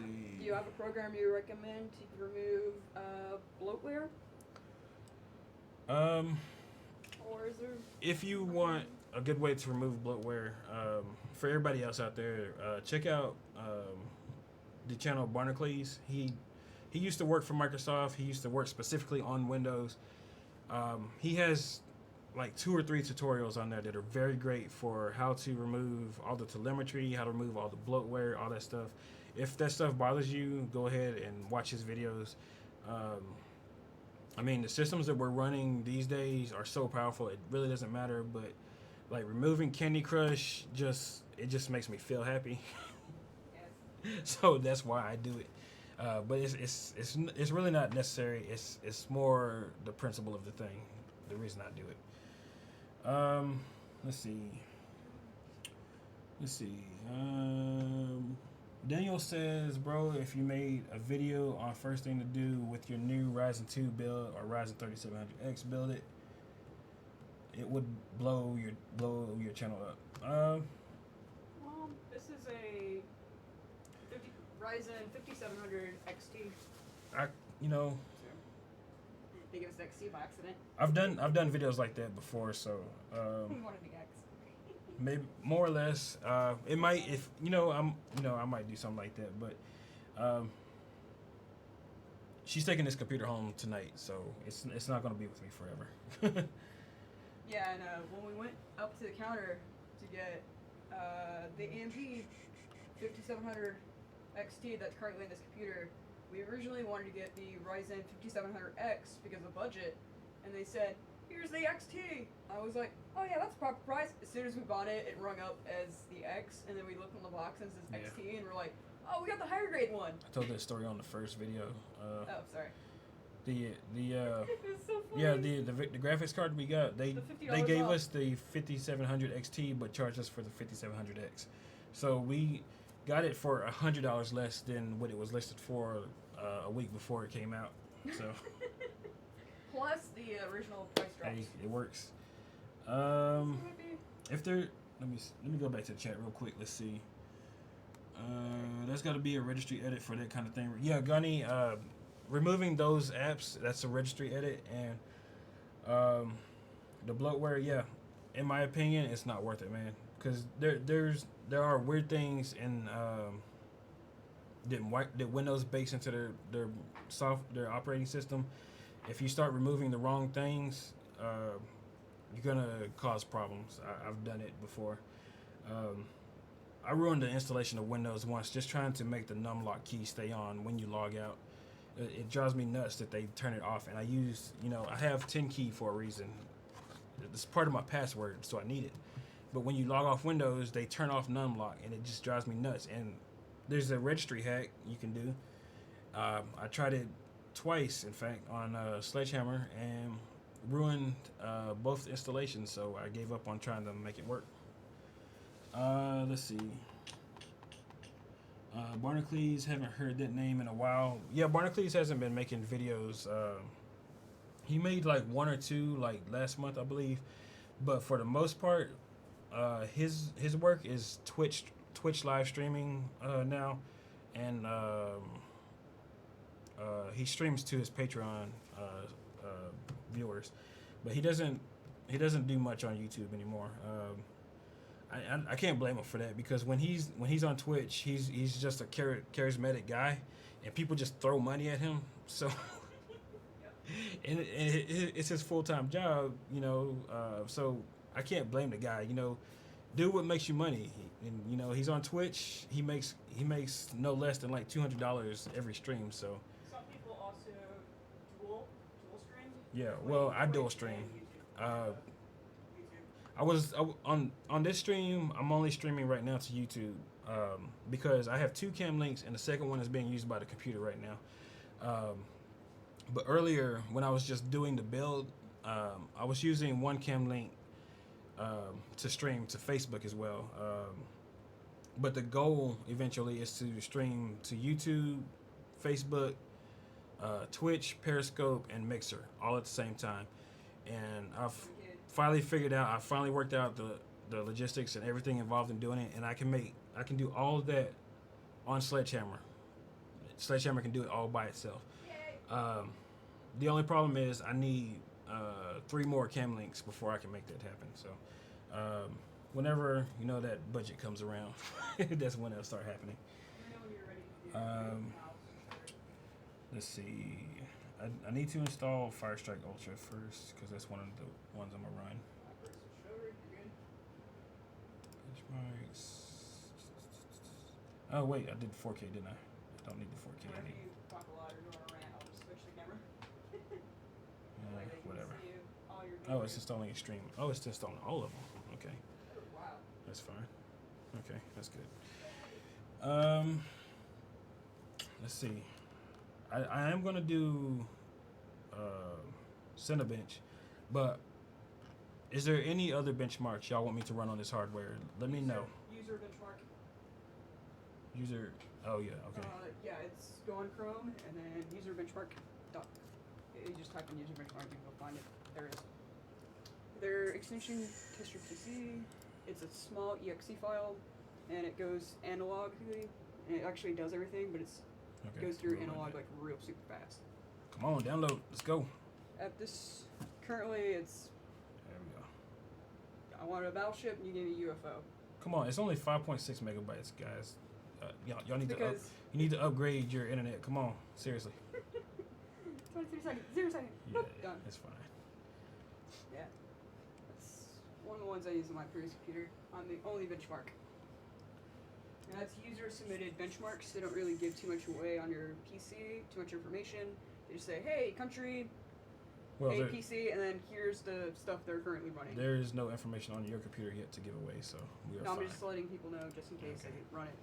And it's pretty lightweight. My old computer is really, really old. But I was able to run it. I was like, yay! I'm only one. And it just said, recommended SSD.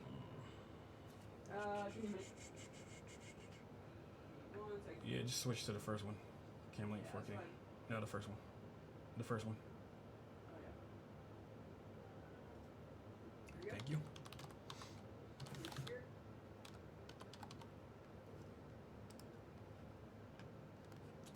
Okay, switch it back.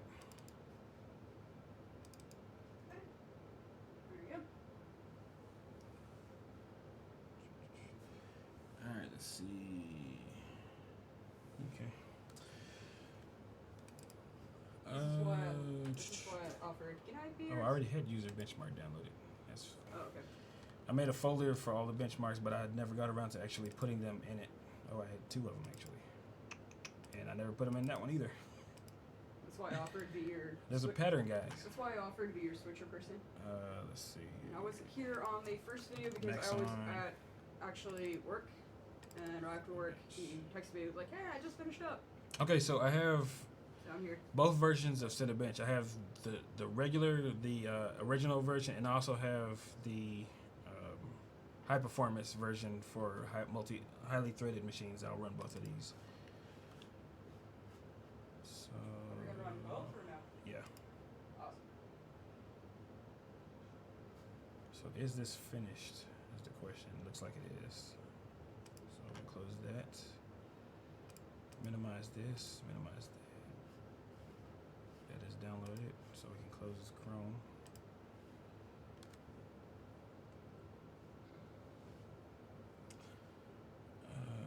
Let's see.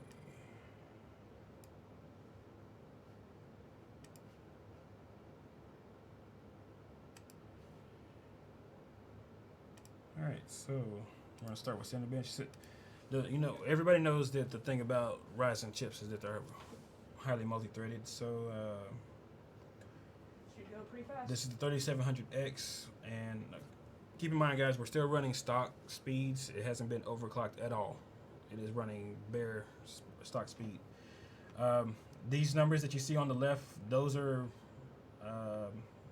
the runs from Sledgehammer. I do not expect anywhere close to that. I would say it's probably going to be 1/4 or 1/8. I would say you're probably going to come in between 8 and 9, if I had to guess correctly. Okay. So let's run the multi-threaded. See what we come up with.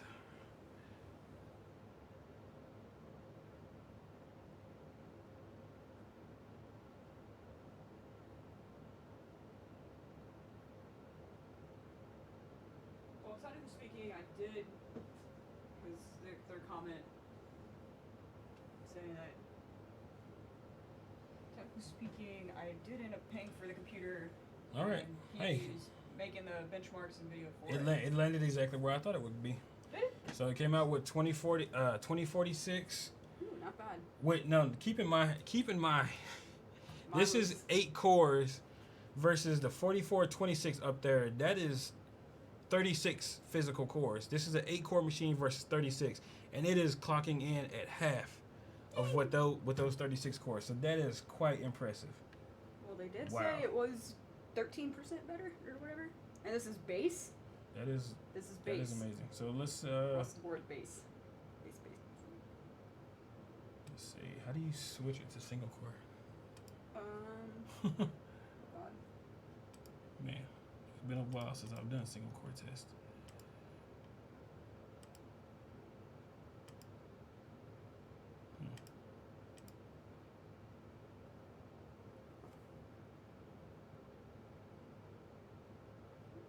Just that.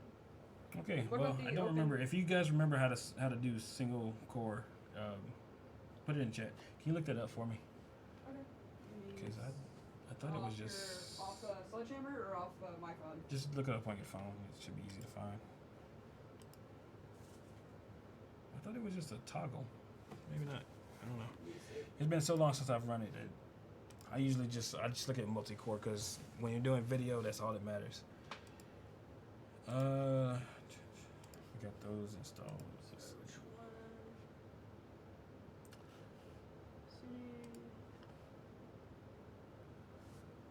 Okay, let's see. Daniel says, LMAO, that's awesome. Free upgrade, and you don't beat the build. Just make a video while showing examples. Yeah. Yeah, because I told him I'm gonna go. Talk you through the timing matters, so get it out. Yeah. I told Mr. Ramsey here that I was gonna We're go. gonna see what it can do. Full on It'll take a full while. on AMD, and I offered to go like all the new stuff that was coming out.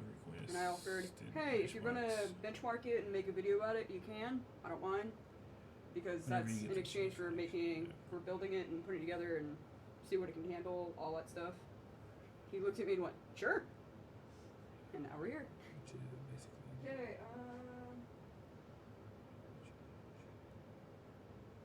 Yeah, yeah, a lot of people were saying Tom's Hardware says single core test disappeared. Hey Gunny, for audio, do you do like digital audio workstations? Do you use like a DAW or something that uses like a lot of threads, or are you doing like audio editing? Like how do you use it on yours? If you're doing like a digital audio workstation, that can take up a lot of processing power, depending on how you're doing it. Other use cases besides high-end gaming where Intel has traditionally dominated.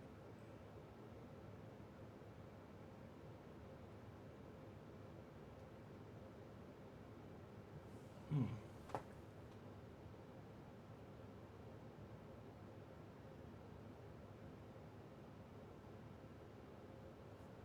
do not see it, but one of the Tom's Hardware post forum things that just popped up said the words single core test disappeared.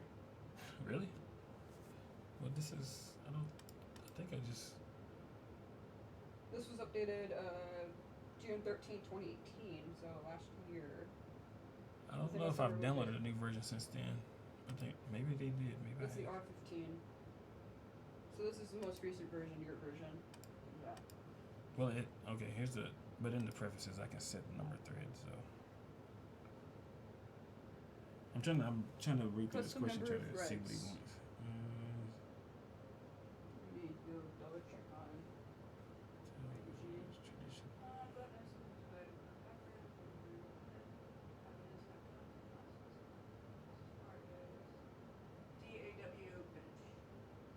And how does Ryzen stack up to DAW bench?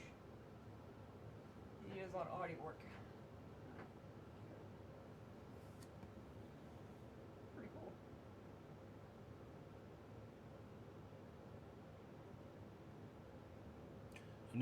I've never run DAW Bench. Do you have a link? Well, I guess you can't post a link to that, but I guess I'll look it up. That's interesting.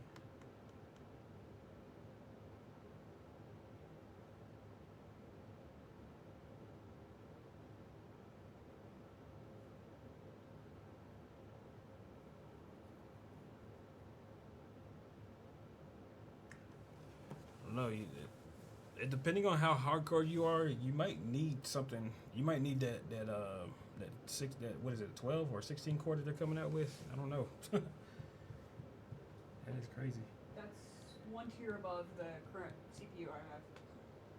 That's the No, they have a 3800, and then they're coming out with a 3950 or something like that later this year. In October, they're coming up with a new Threadripper. So, oh god. From what I honestly, I haven't done anything like that with this system, but based on what I've seen from these chips so far, the new Threadrippers would handle it very well, and more or less, if you say you got the 3800X or if you got the 3950, the only thing that would do better would be if you went full server grade or a Ryzen chip or something like that. But of course, the more you push your computer towards productivity, the further away from gaming you get. Like, I have 1080 Ti's and Sledgehammer, so it games well, but it doesn't game as well as a gaming machine with 1080 Ti's. So it's just one of those things you have to contend with. As far as latency goes,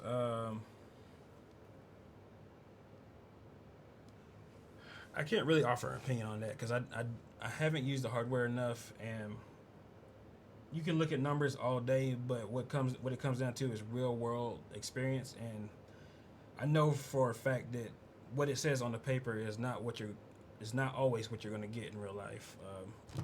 Even with Sledgehammer, when I built that machine, as beast mode as it is, sometimes you just do not end up with the hardware performing as you would think it should. Can you switch it back to the computer? As soon as you move your mouse or something, that's when I switch. So I'm putting this on one thread so we can see the single core performance. Okay. There's 16 cores in there? Before I run this, take this with a grain of salt keep in mind, this is a brand new chip. Windows has not been optimized for the brand new chips at all. The scheduler may or may not guess the right core to use. Who knows? I don't know enough about Windows, the backside of Windows, to know if it watches them to actually figure out which one is the best, or if that's just something that has to be encoded. I don't know. I know that they put that information into the chip with the firmware and stuff, but who knows? But just take it with a grain of salt. So we're gonna run this, but this is one day after release, so it may change in the future. Single core performance. Every time you I'll just switch it. That way they can see you as you're explaining. One box. Oh my goodness. Yeah. But doesn't it have like 16 threads, so 16 cores? Yeah. Well, we're running single core right now to test single core performance. Huh. So each core has 2 threads, correct? Correct. Okay. Because it's SMT. So if we're which is, if we're using single core, are we supposed to be on 2 threads then instead of just 1? You're only using half a core then. Technically, it's still using one core. Hyper-threading or multi-threading is using the same core on different parts of the clock cycle. It's Okay. It's a thing. Just making sure. Just in case we need to give it like 2 threads and not 1. Hey, no problem, Gunny. Yeah, you're gonna have to wait for real world test and to figure out how that's gonna come out. Productivity, in my opinion, in my experience, is even harder to test when it comes to benchmarks than when you're just doing something like, you know, gaming benchmarks and stuff like that. Cinebench on Sledgehammer, I mean, it finishes like that when you're using all 36 cores or all 72 threads. But when it comes to real world rendering, After Effects and things like that, it's not quite as up there, and that's just because they don't tweak the software. They don't optimize it for, you know, the far out cases, the, you know, things like 72 threads on a single machine. They do it for mainstream and, you know, kind of around mainstream. So it is what it is. No, leave it on. Don't change it from this. Just making it look pretty. Because that way they can see as you keep on explaining. Because all it's doing right now is just filling up the screen by rendering everything. It is going. It's going as fast as it can. Cinebench They is. said there was 13%. What is it? 13% faster per core or per single core. I watched like a lot of the AMD showcase explain this stuff. It's like, yay. Looks cool.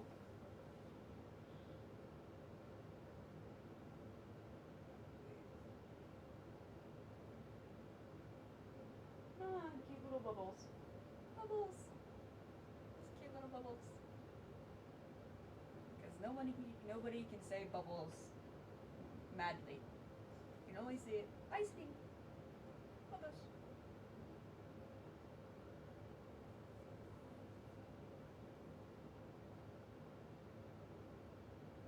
Yay, it's finishing.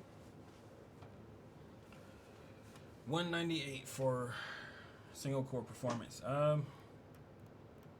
That's, you know, pretty much where I expect it to be. You know, if you got a overclocked Intel chip, their single core performance is higher than AMD generally, and they're usually in the 220 something like that range. So it's great actually, but could be better, could be worse. I don't know. It just depends. And also, he has not tweaked the fans at all. Yeah, I haven't changed anything. So. All right, so that's enough for Cinebench for now. Do you want to Sure, use the save. older version? No, that was the older version. Okay. On to the next benchmark? before we get to the gaming performance, I want to. Where is it? Crystal Dismark? I think. Do I not have it?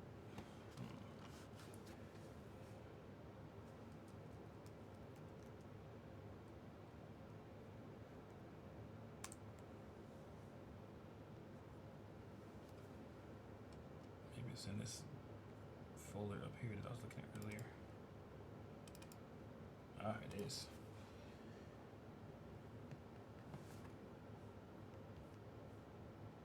I wonder if they get a newer version.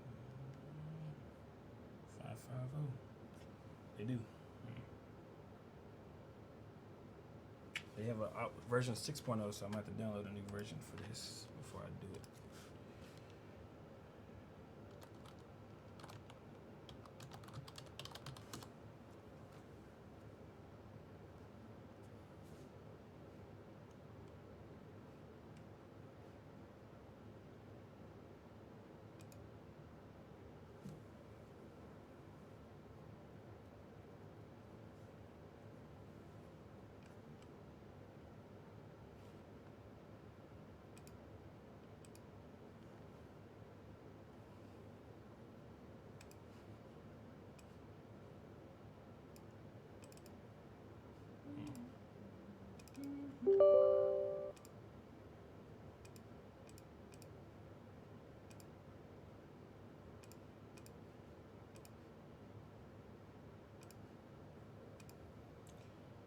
Okay, so with this one, we're testing the SSD, see what kind of performance we're getting.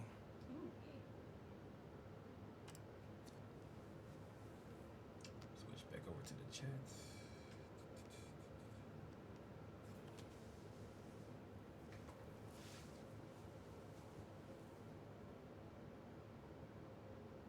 That's not bad.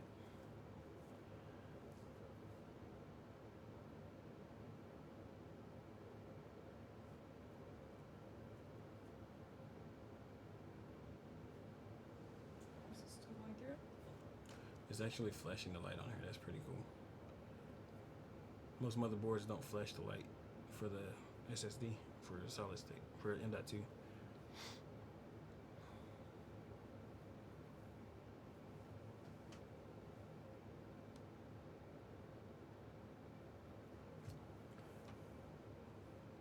So it goes through 4 different tests, or? Yeah, they're different sizes. One is large file sizes. One are they're like medium and then small. Small, medium, large, medium, small. Yeah, more or less. The thing about the hard drives is when you're writing smaller files, or SSD, either one, it doesn't matter. When you're writing smaller files, it has to buffer differently, and what the drives do better when you put something in there and you go continuously. But when they have a start and stop, it causes all kinds of latency problems and things slow down a lot. So they measure at different sizes. Most of the things Windows does is on the small file size, so it's those numbers that tell you how fast Windows will perform. Cool.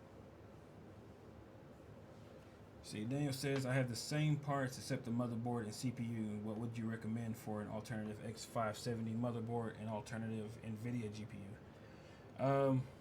The matching GPU for the 5700X is the RTX 2070. You get ray tracing, but you're gonna spend a lot more money as well. It depends. If I don't know if NVIDIA's put them on sale or not. But if they haven't price matched, or if they're not trying to compete on price, the AMD graphics cards are definitely cheaper right now. Also, keep in mind the 2070 is being clearanced out. I don't know if that means the price on those will drop or not. They're replacing those with the 2060 and the 2070 with the 2060 Super and 2070 Super. So, if you catch somebody clearancing them out, then you might get a better deal on one of those. But yeah, 2070 is more or less the competition to what this one has.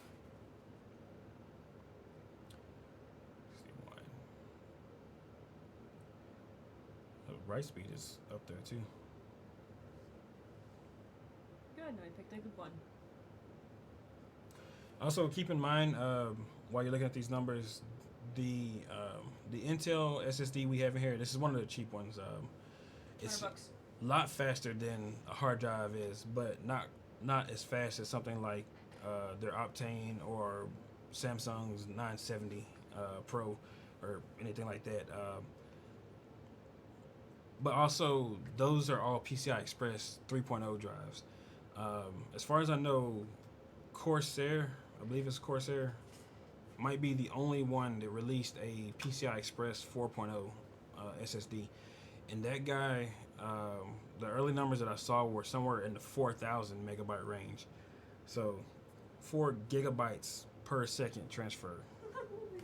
That is a fast SSD. You're also going to spend the money to get that performance. Oh god. But that is, if you want that high speed, that's the way to go.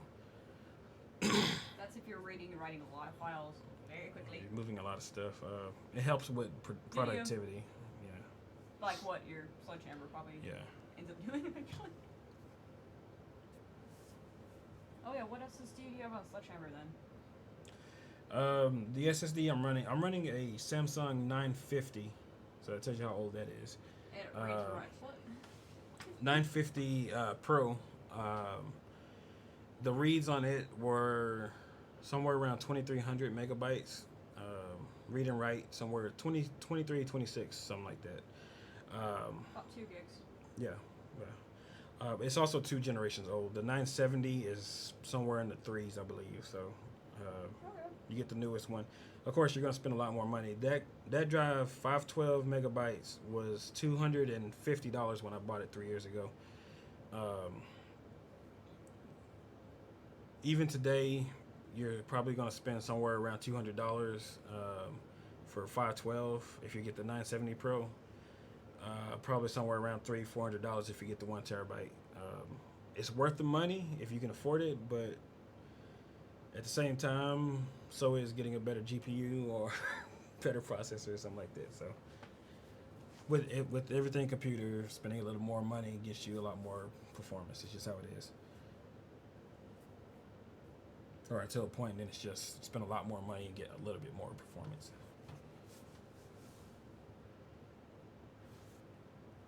So it hasn't finished the test just yet, or it actually has finished the test. Okay, I didn't notice that they changed. So we're looking at 1,800 megabytes read, almost 1,800 write. 1 gig, gig. For a $100 1 terabyte drive, that is not bad. So 1 gig in each. On the 4 kilobyte, what is this? The for the IOPS test. 4 kilobyte. Yep. No. Let me see. 4K, yeah, 4K random. Sequence. That's the control. So 8 Qs. This is interesting.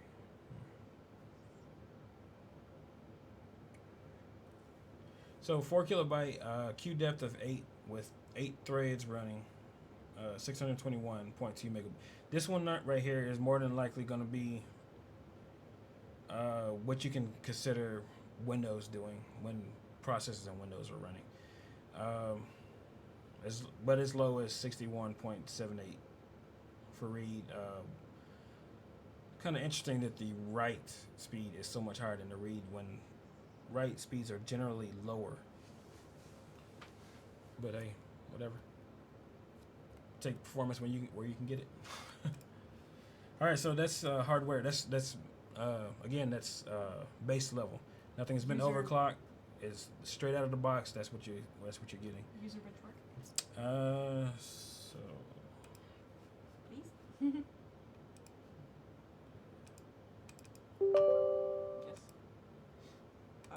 Close the other window behind it. well, it's not going to affect Oh, performance. okay. I don't know. It might flash a couple And times. it's not for Chrome. It might hurt it, but for this isn't. And for Windows Explorer, if you close the windows, all it does is remove it from your view. Okay. And then it'll show you on their scale of tree stump to UFO, and 100% across the board is supposed to be the highest across the board, because you're comparing it to the i9s, which are $1,000 CPUs across the board. Like people that built like high-end computers across the board, compared to everybody else that has met user benchmarks. I cannot justify buying an i9 for anybody. If you're gonna go productivity, there are better options. If you're going high-end gaming, there are better options. I just don't see. I guess you just buy an i9 because you just want to say you have an i9. For the money, the AMD chips are definitely the way to go. I've always used AMD. I've always used them. Well, I used to be hardcore, just strictly AMD. When I used to build my old machines, first thing I would do is find out what slot or socket I needed for the new AMD chip and go from there. But it wasn't until the i7 920 came out when I switched over, because Intel at that point was just beating AMD so badly that I just couldn't justify getting AMD at the time. And of course, I have Intel right now because AMD didn't have a dual socket, highly threaded machine back then. Now they do. Yeah, they do now. I'll probably never use Epic, but Threadripper is definitely on my radar. Especially with the new version that's coming out in October. They said, like, with the CPUs right now, how good if they perform as well as they say they are, then the Threadripper coming up October should perform pretty well, if not better than their last year's version. And then it'll open up a tab and give you all your UFO across the board, yay! And I wanted Battleship across the board. So we're way outperforming everything. It says boot drive is SSD, so we're good, and then it gives you everything across the board, everything else. What projectile it is, everything else.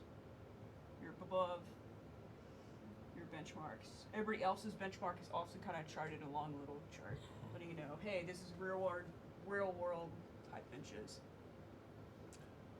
Kind of like, yay. SSD comes in. It tested the hard drive for some reason. Yeah, I know my it tests like I think as many hard drives as you have. It tested my my flash drive.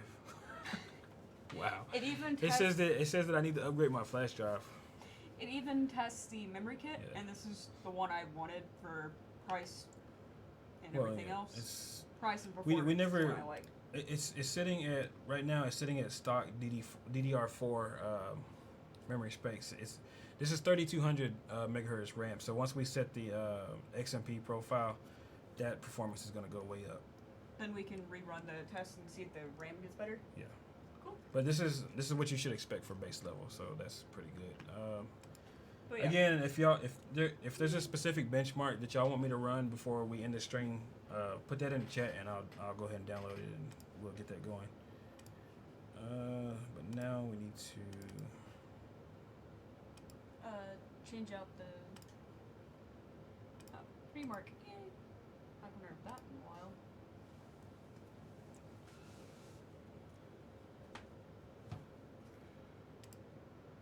before we run Time Spy, we'll run everybody's favorite Fire Strike. The old goodie. DirectX 11, and then we'll do DirectX 12. I heard 12 is where it really performs. Yeah, well, this is a brand new card. It's built for 12, so. Yay. Let's see. Do not include the demo. We just want the benchmark.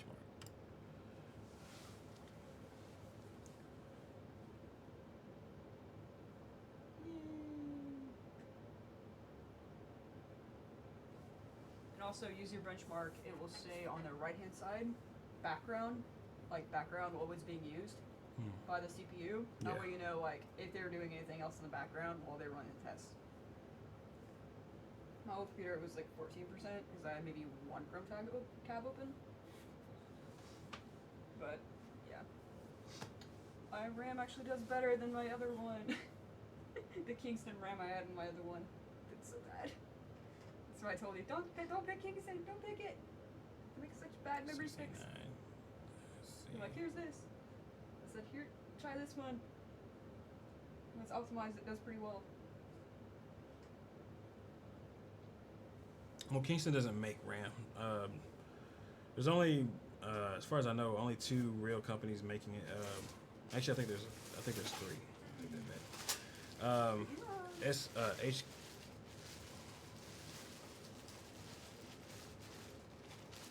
Wow, what is the name of that company? Hynix.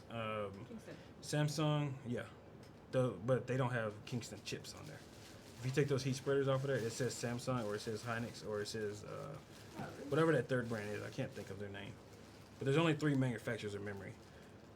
They have different grades of memory. There's good RAM, and there's better RAM. It just depends. But I guarantee you that Kingston does not make the RAM. They just buy from somebody else and slap their name on it. Okay, let's see. Genesis. Here it is. No. You won't be able to see it like that. You'd have to pull the heat spreader off. Oh, okay. Yeah, it's got holes, but I can't see inside of it. The Genesis, I believe, is just a line. HyperX Genesis.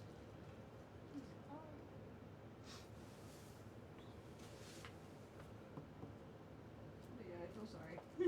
Oh, Peter, I'm so sorry.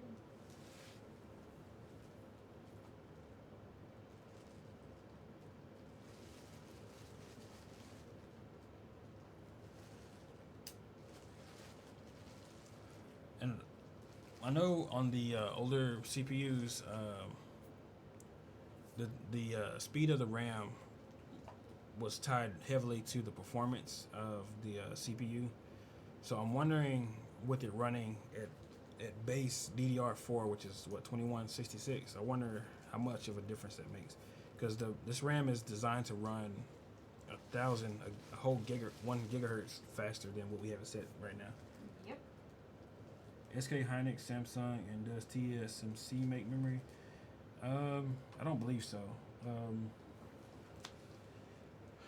It was some brand that started with an N. I can't remember.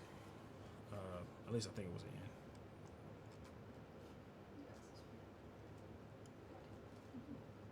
Okay, so we're sitting at 11,495 right now. Fire Strike Extreme. Here goes back down. The graphics score was 12,507. Physics score 19,224, and the combined score 5,203. Not bad. Uh, It says right there. yeah. Loggers like that.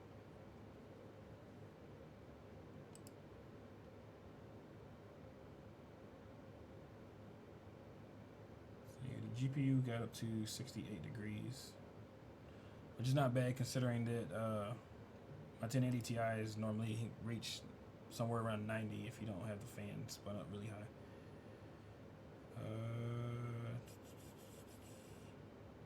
You got 71 on that one. Stop showing me this. Just want to see my CPU temperatures. Yeah, so about 71 C.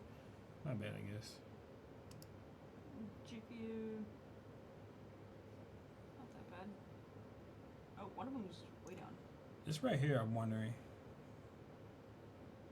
Is that thermal throttling?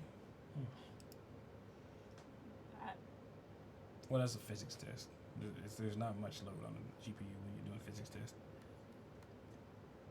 This right here, though, makes me wonder. Or maybe the slow RAM was affecting. I don't know. We might have to make some CPU changes. frequency and memory clock. Okay. But remember that number, 1149. We'll come back to that. 49. So Time Spy. DirectX 12, no? Yeah, DirectX 12 benchmark. Oh, don't Do include not demo. include demo.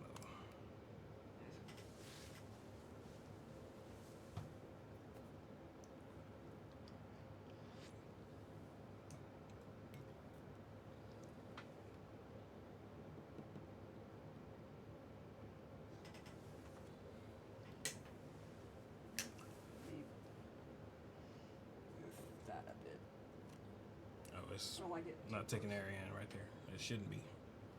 I don't like something too close to that. If anything, there should be air coming out of there. Yeah, that's why I'm going to move it just a tad. Just in case.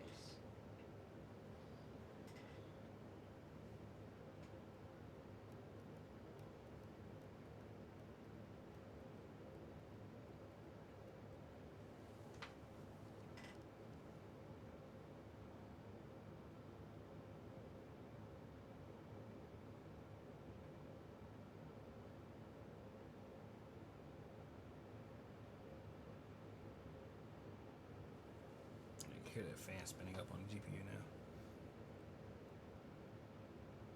You mean on the motherboard? No, the GPU. Really taxing it now, so it's starting to spin up. It's trying to maintain 60. That's why.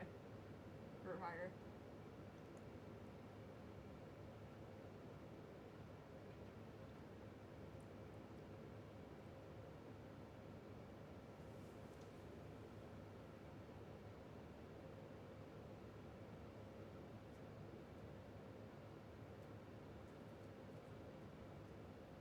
He's asking who makes this type of memory. Yeah, that's what I was talking about earlier.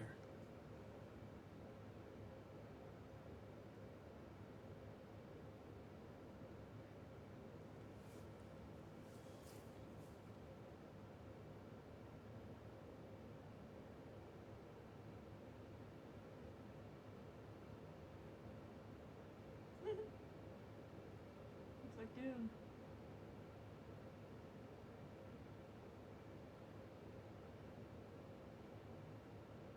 Oh, swords. UFO. That's me.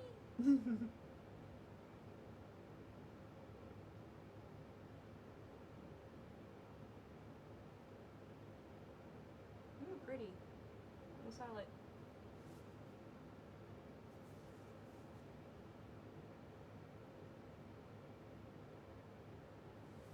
What stuff? I never noticed the alien before.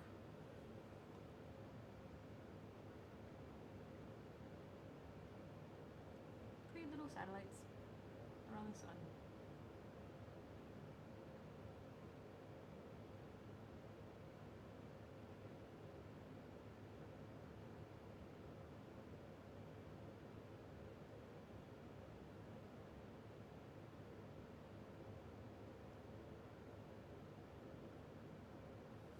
CPU test.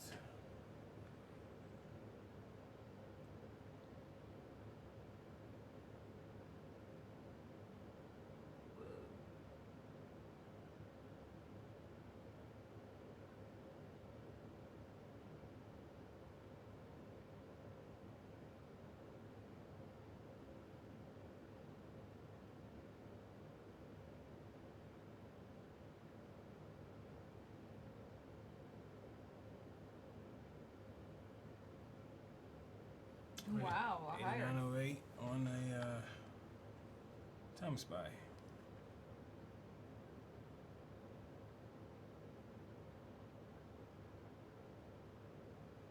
Now you can look at the GPU again. How hot it got and how cold it got. So it reached 78 degrees on that test. Like it went. Yeah. That was fun. So it got up to GPU got up to 78 degrees on that test. So still not super hot, but of course I don't know what the thermal limit is on the AMD chips. On NVIDIA, that's considered good using stock fan speed. Not good for water cooling. If you have water cooling, it would be a lot lower, but for air tests, that's actually pretty decent. All right, so excuse me. Let's go back into the BIOS and enable the XMP settings. See if we can get a little more performance out of that without even touching the processor. You mean the RAM sticks? Correct. Yay! And then we can run user benchmark again and see if that improved the thing. Because it tests the RAM, and that's one thing you can do. after it gets restarted and all that. You redo all that. Because I remember seeing it up in the. Dang it. I missed it. So I remember seeing that the benchmarks of that memory before you pull it up. I'm sorry about that. I'm so used to Sledgehammer. It takes like a minute for that computer just to start the boot. So I completely forgot. And mine's faster. Yeah. You said well, not, I'm you said not even 10 seconds for it to boot. Yay. I'm gonna see what all they have in there that I can enable.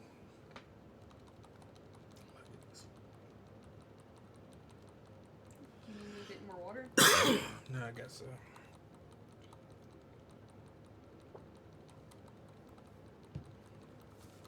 Just need to drink more of it, I guess. There we go.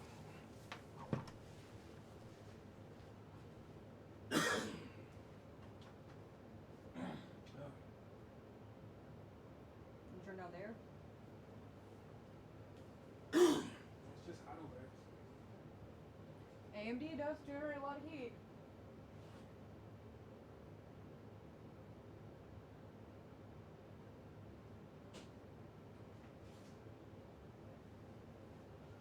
Goodness. And I like being Okay, large, let's see. definitely.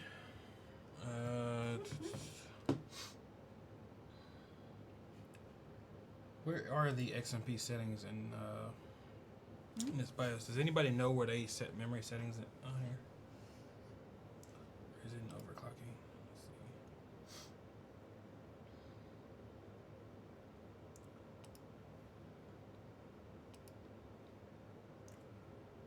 Profile 1. What do they have for a CPU, I wonder?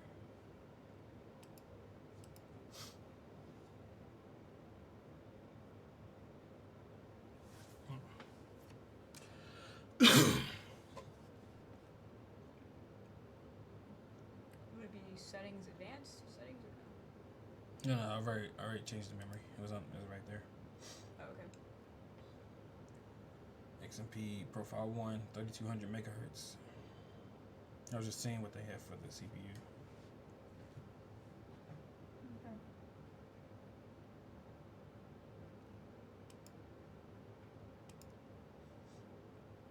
I'm not used to using MSI's BIOS.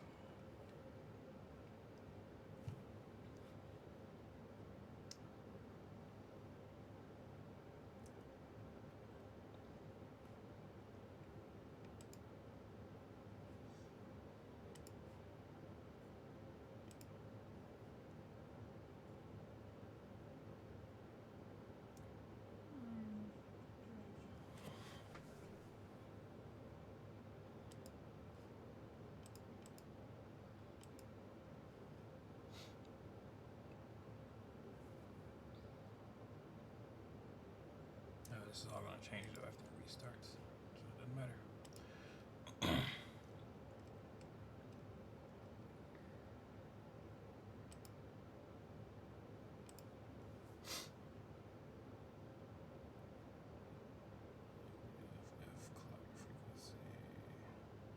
Okay, so we're going to use Profile 1, XMP profile, and see how it does.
something I should have checked earlier. Make sure that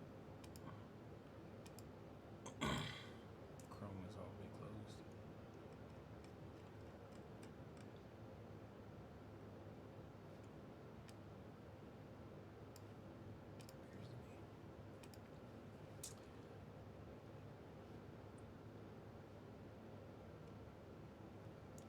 Okay, we'll start with Fire Strike Extreme, and we'll go from there.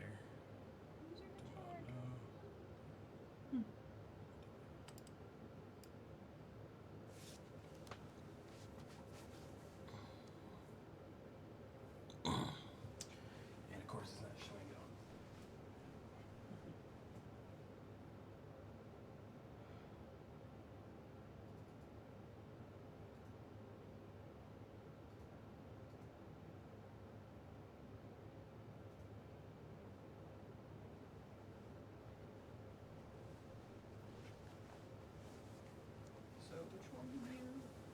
Which one you got the 68 one? What? You got this one right? No, 3200. Oh, 3200? Yeah.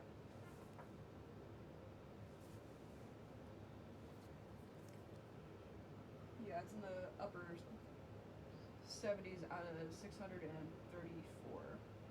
Averages are up in the 90s. This is what the RAM should bench at for user benchmark. So it should be good.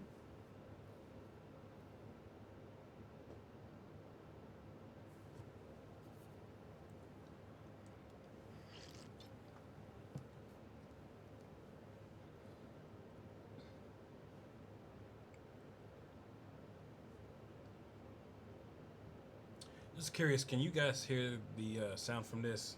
I don't have anything set up to monitor audio here, but it should be playing to you guys. You should be able to hear it.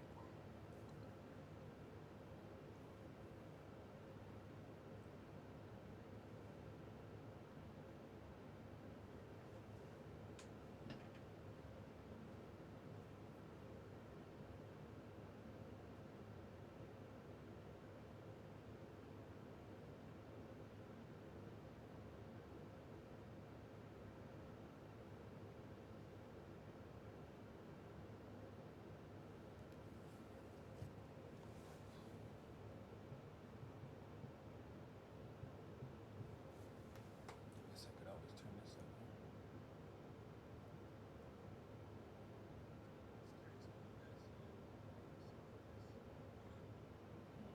Maybe not.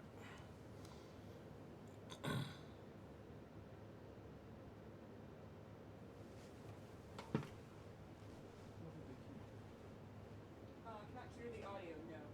It says cannot hear the audio now. Okay, I think I forgot to set the audio, so I'm gonna turn it on real quick. So if you have your audio very loud, turn it down briefly until you can hear it.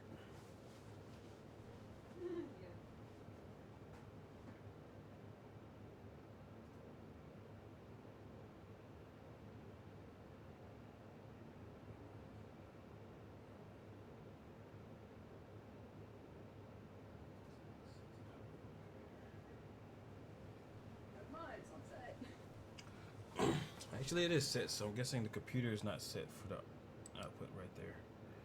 Ooh, we got a good score.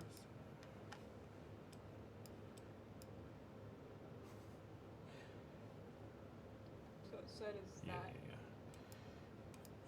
Sound control panel. See, I need to see the computer. Okay. You're still good.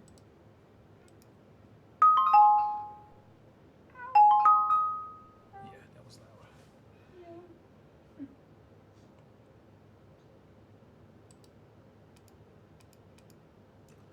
It said it's default. I don't know what these things are playing to. That's interesting.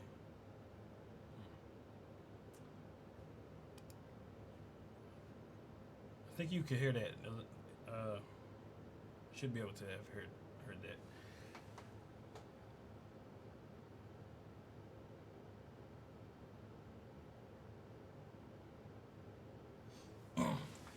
Gunny, the microphone, my shotgun is going through the Yamaha mixer, but I'm also capturing the HDMI audio from this PC. For some reason, the benchmarks just aren't playing audio. I don't know why. But if you heard that chime that just played, you should be able to hear any sound that the computer makes.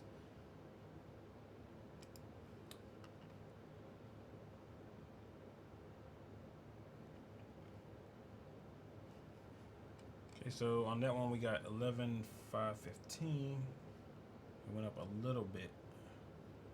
Oh, use it. Or wait, what was it last time?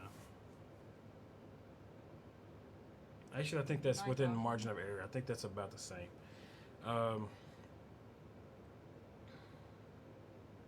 So I guess the memory probably didn't affect it too much without actually overclocking the CPU.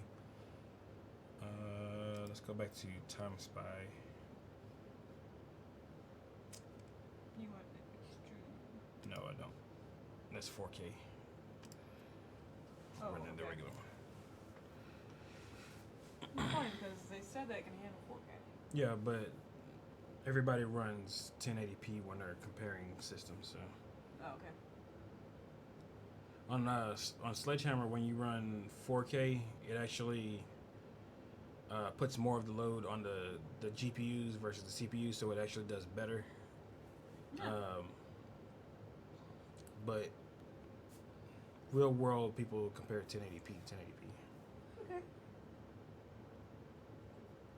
I was wondering why that was the baseline.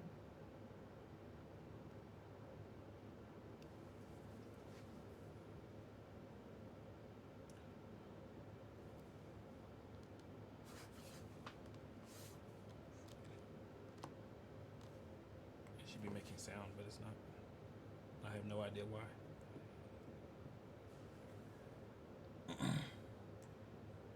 I could hear the test tone, not sure what's going on then. Must be something with 3D Mark. Yeah, I have no idea.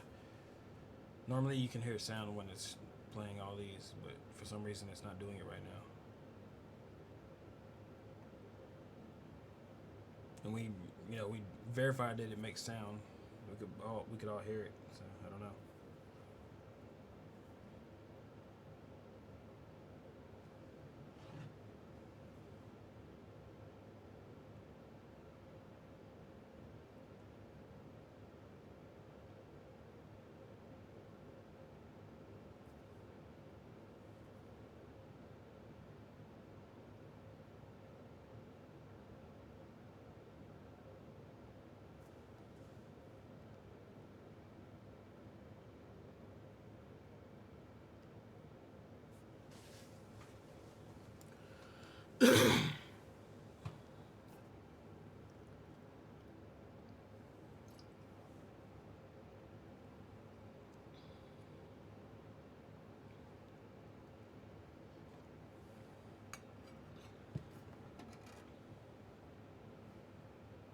Kid just such a sleeper.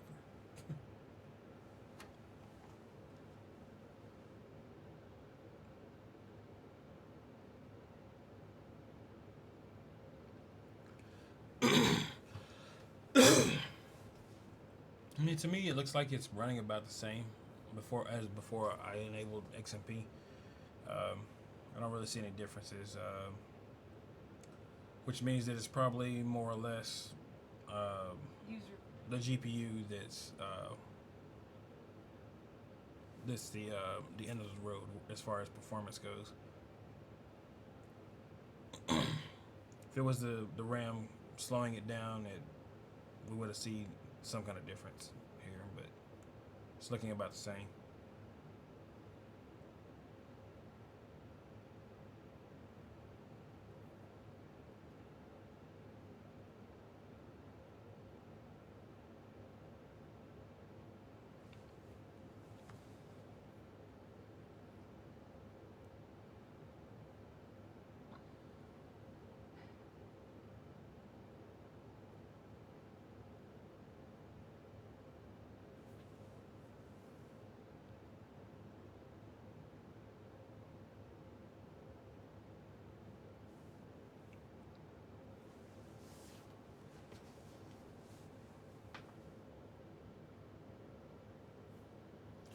It broke 9,000 on that one, so it's a little bit faster.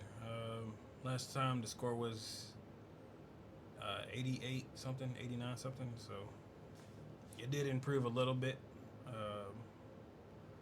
It's not, you know, mind-blowing difference or anything, but I guess speeding up the memory a little bit does help a little. The biggest difference will be seen if we actually overclock the processor itself. The user benchmark thing? I'll run that later. Well, see if it improved the memory score or not. Let's see. Do you need to... Did you Overwatch it? Overwatch is through... I can download it separately. No, well, which one is it, though? You can get it through Steam. Oh, really? I believe so. If not, you have to get one of the Blizzard's launcher, whatever it is. Yeah, I thought it was through... No, it's not on Steam. It's not? No. It must be on Blizzard's little client. I have the game at home. You're fine. No, I wanted you to play it some, that's why I was asking that. I have never played it. I've only watched it. No, you own the game, though, right? Yeah, okay. I haven't had a Okay, what game? compatible What game? of actually playing it. Oh, That's what I okay. need to say. Is there any game, like fast-paced game that you own that you could play? Right now, Yeah. I can't. There's one game, but I just can't stream it. Because you have to cover up certain things. Okay, well, no. For EVE Online, you would have to actually cover up certain things because I'm in a towards the end-game type area, and our intelligence would immediately get leaked out. There's a lot of spies, is I would say. Wait, what am I doing? Software. I don't want to do it here.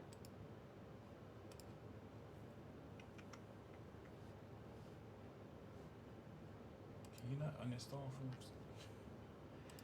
You can install, but you cannot uninstall. Interesting.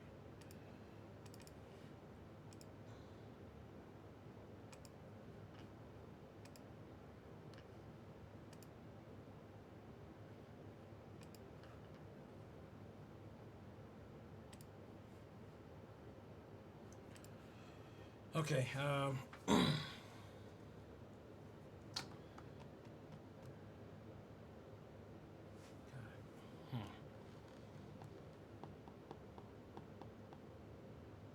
Oh, you know what? I should have did. No, wait. I don't have any new games, really. The newest thing I have is...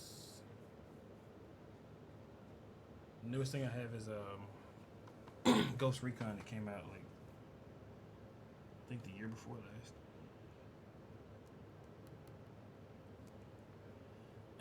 Angelo says... Sorry for going off topic, guys, but you tell me if a 3700X with 5700 XT with a B450 Tomahawk would be a good idea for a single streaming gaming PC, maintain FPS over 144 at Fortnite, for example.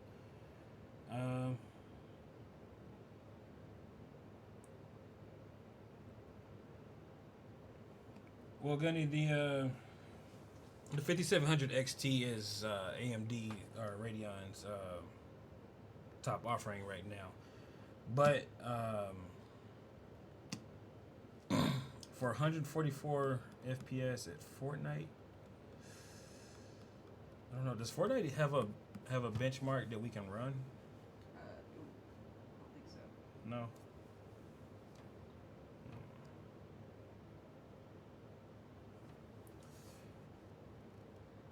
It's interesting because we could run if we had it. We could run it.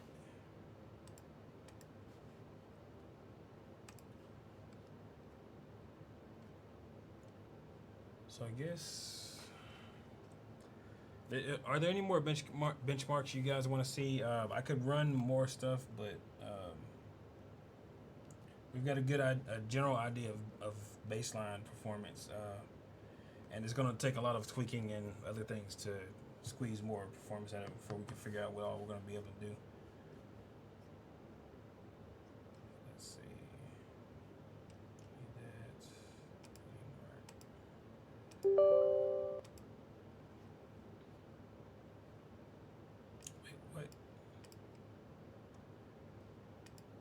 Tell me I have to sign into Steam just to. What?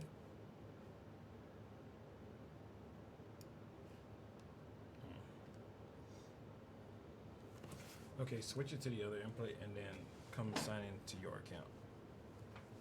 The first one. Yeah, that one. My Steam? Yeah. Login? Yeah. Why? Because it's your computer. Oh, you only download everything right now. Yes. I want to do But that whole... go ahead, sign in. I want to do that all that stuff at home. Alright. Like, I'm gonna do all that stuff at home. Let me get Steam Guard up. Steam.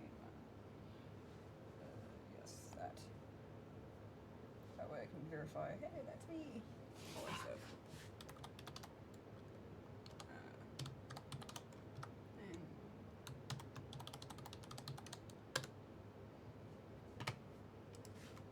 And I don't know what it does.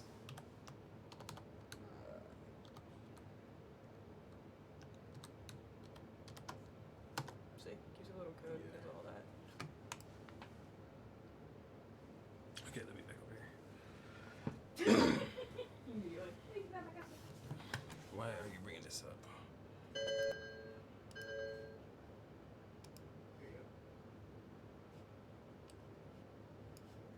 I know I don't have anything for that. I haven't activated Overwatch on Steam or any of the clients yet. I bought the Legendary Edition at Walmart, so it was on pullback, clearance, whatnot. It's like, yay!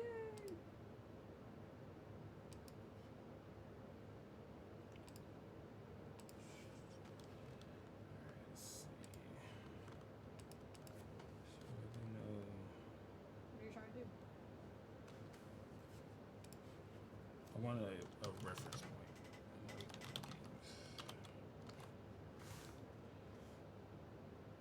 Oh, Epic Games? Because they always have a free game, right? So we can download that. No free game. Ah, Would be a good Overcooked. test. Overcooked's cute.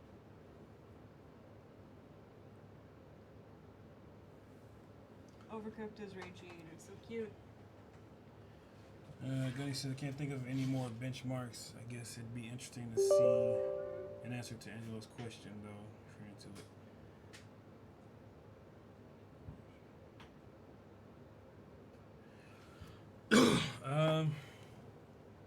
I don't know enough about the different levels of AMD boards to really to be able to answer any of those questions. As far as I understand, the biggest difference is how good they overclock and what features the board have on them. But honestly, I really can't answer that question. I just haven't done my AMD homework. This was a new release, and because she wanted to build, I concentrated specifically on the 3700X and the X570. So,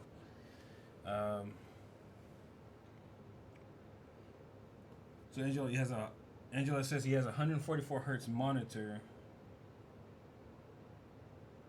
So if I don't hit more than more FPS than 144 while I stream, it would be a problem. Streaming and trying to play high frame rate games in itself is problematic if you're using the same computer to stream.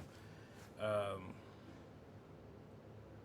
not sure. I don't know what capture card you have, but most capture cards don't play well with high frame rate games.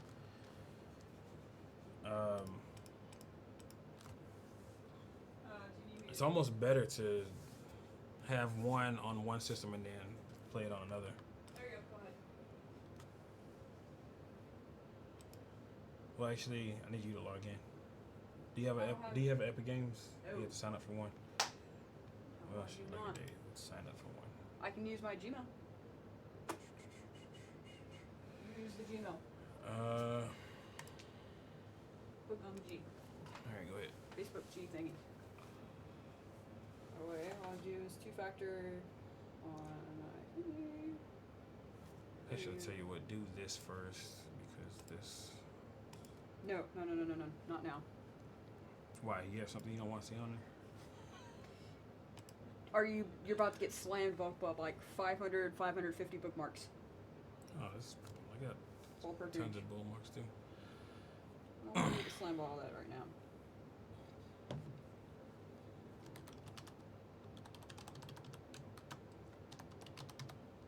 Because then Chrome will start using a bunch of other extensions that I have to a point where you're just looking at it like, oh no. Google. That one. Yeah, Gunny. The most you can stream to any platform is 60 FPS on YouTube, Twitch, and I think Mixer. Anything higher than that, as a matter of fact, most capture cards don't go higher than that. So I'm not sure what he has, but you can just cause yourself problems trying to go over 60. Does Twitch even allow user in frames over 30? Yeah, Twitch does 60. I know that for a fact because I watch Awesome Hardware with Paul and Kyle, and they stream in 1080p 60. So I know for a fact that Twitch will do it. YouTube does as well. I'm actually streaming 4K 60 to YouTube right now. If you have 4K, you can see that. But over 60 frames per second isn't really a thing when it comes to streaming. You're just kind of asking for questions for problems if you're trying to do that.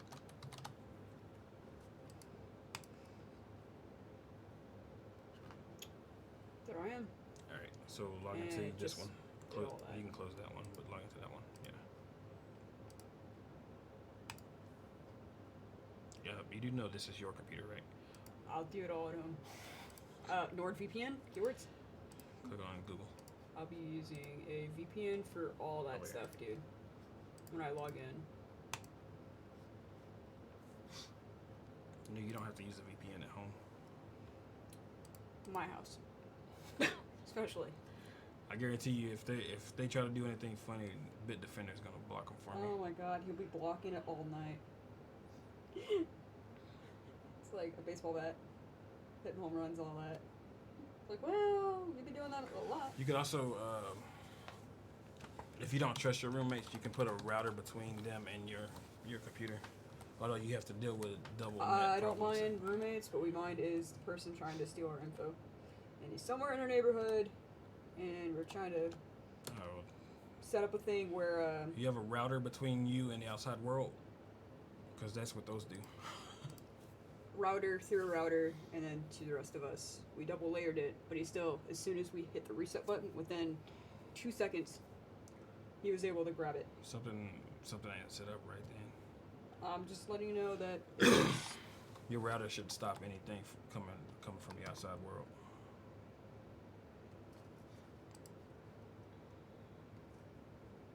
Sweet. All right, close that window.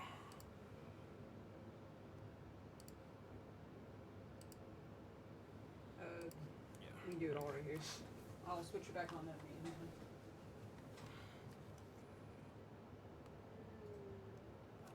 There you go. There you go. We've had a security professional guy come into our house before, and all his phones, all 4 of his phones, and I'm a one of security his professional. tablets all got hacked. No, he's the one that sets up cybersecurity for hospitals and stuff. Within nanoseconds of just connecting. He's like, yeah. I was able to capture some data, but yeah. It's like an FBI type stuff. You grab that.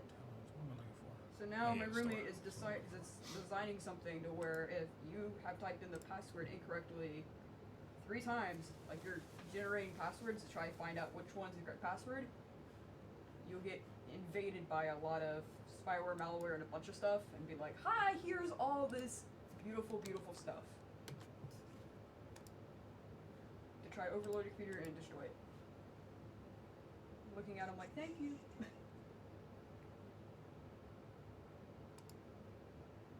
We've tried to fix it multiple times. You haven't had me over there. We just need to get a what's it called? a better router. One of the whatchamacallit, forgot that company that makes a really super good server grade. Server grade, like Cisco or something. Yeah, Cisco router. It's like $200 instead of the cheap ones that you get from Spectrum. The one I have up there, that was a $500 router. Yeah. But I have gigabit, so. Exactly. I was like, okay, most of these routers aren't fast enough for what I'm trying to do. That's what we need to get. We need to get the $200. Hey Gunny, you should be able to hear the audio for this game. So tell me if you can hear this.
High performance, high frame rate gaming while you're streaming, you definitely need a second PC.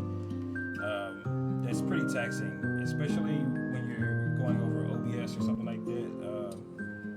You're taking a chunk of your GPU resources and saying that, hey, use this for transcoding before you send the video out. If you're looking for 144, even if you had the RTX type,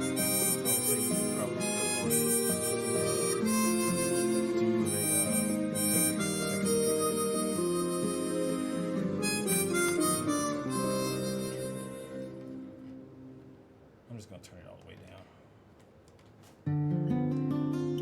Like 5% or something.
Okay, so turn down the audio levels. It should, hopefully it's like a background type thing now. And I don't remember what I was saying, so forget about that. You said that you're in a dedicated PC for streaming, and otherwise it would be too taxing on the computer, and you might need to tighten whatever it is. Tighten GPU in order to... Curious, might I recommend a sidechain? What is that? Is it just too late, or am I can't think of what you're talking about? Keyboard. Find the keyboard. It says a campaign. I did not do that.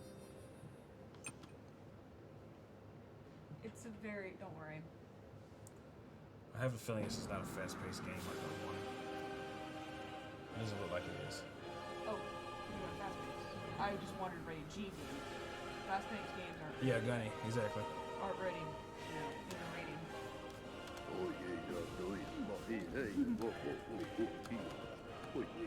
Get me to the game.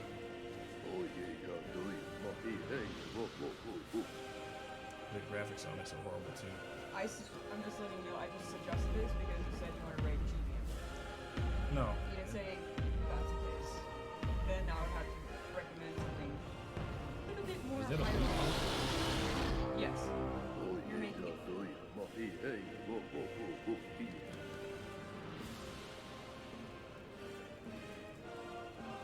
Yeah. Okay. Totally not gonna accomplish what I wanted to do. Alright.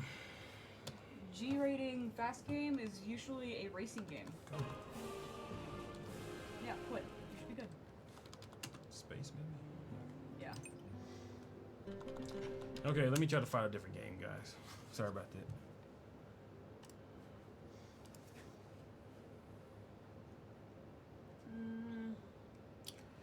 Tell you what, go switch it back to just me. Okay. Alright, let's log into my account and download one of the other ones I got. That one. There we go. And just check it. Let me see what I got in my options. For your Steam library?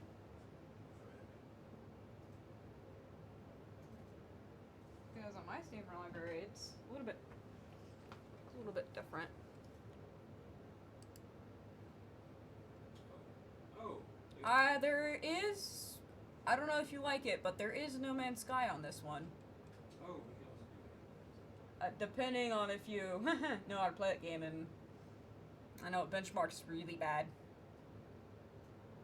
Let's see. Oh, Unreal Tournament, it's free. The what? Okay. Because there is No Man's Sky, but then again, it's pretty high quality, but bench. Stuff, Because I'm thinking about your rating. Because you're like, nothing too serious. I'm not worried about that. I just don't want to get flagged that quick. Very bad. All I was worried about was like saying certain words. The games don't really matter too much.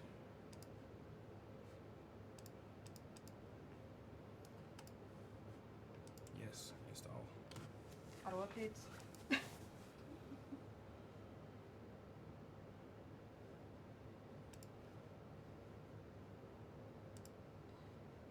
what? Not the one I just said? Oh, it's 2 minutes after 2, so the new game just went live.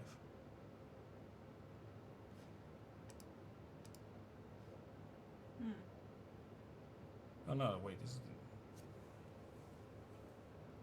the... Oh, it's to the 11th, okay. No, okay. But why are they telling me a game that we already downloaded? You're fine. Yeah, there we go. About 73 megabytes. I've never played Unreal Tournament.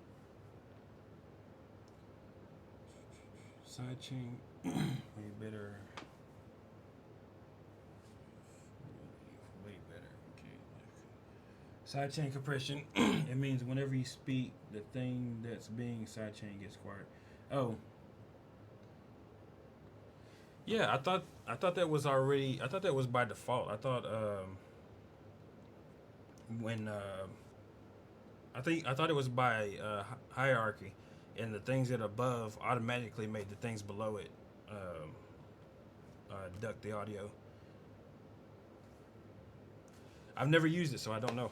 But I thought audio ducking was like I thought it was default operation for OBS. I don't know. I'll just have to look into it. I know there's a feature in there. Epos Vox talks about it in some of his videos, so I'll just have to look into it. And you don't have a noise gate set on that? Or no? I don't have a noise gate. No. If I use one, it'll have to be software. I think there's one on there by default that you can use. There probably is. I don't need it.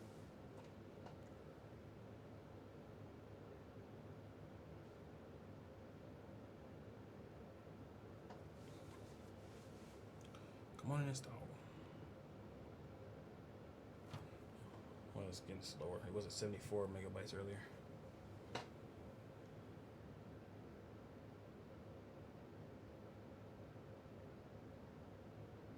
guess it's finished downloading.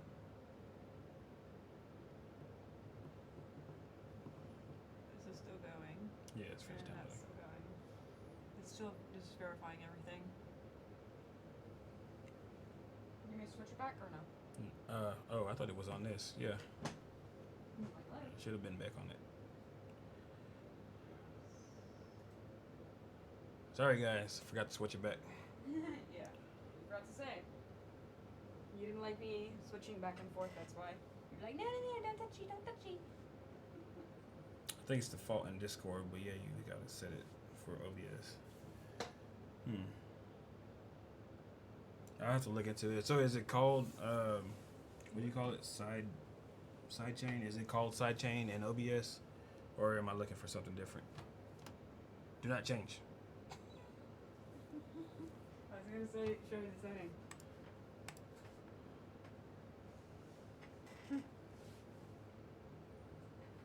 It's under the advanced options, I think. If not, I'm thinking about Mobo. Oh, this has that Windows stream thing enabled. I didn't even realize that. Just noticed what that thing was telling me. Close that. How do you change that? See, I told you the Xbox thing doesn't. It's built into Windows. It doesn't go away. This right here. Record game clips, screenshots, broadcast using game bar. Turn that off. It affects your performance. And then that's right here. That's just a setting. Would be nice. Gaming mode, which does nothing.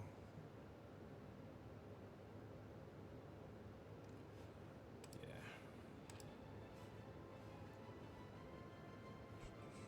Okay. Oh my. Well, it's smart. I've never played this game. You have? Oh yeah. I used to play the old school Unreal tournament back in the day. But I'm probably rusty as hell, and I'm probably gonna get my ass kicked very. And plus, I don't really know this new one very well. They got new stuff that I don't understand.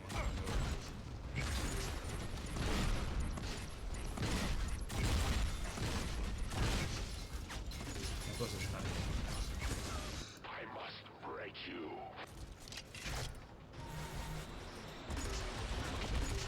Oh yeah, I might actually put this on my computer. It's free. Why not? Oh crap. You mean, oh no. Mutually assured destruction. Oh, that's good. It's free.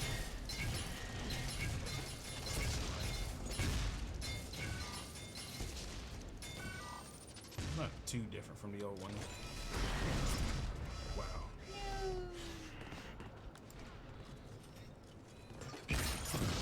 I don't know if this thing has a benchmark or not.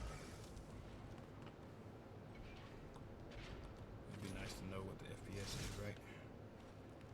You have to be ready somewhere, like you can turn on. I don't know if it has it or not. That's the one.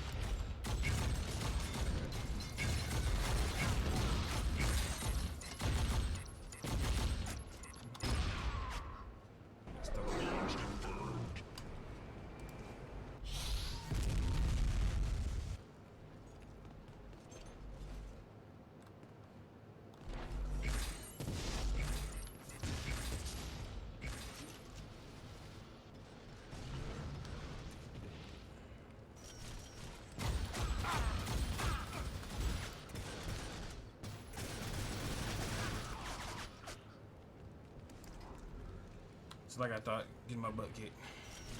Not surprised, no surprise. And they put me back in the same place.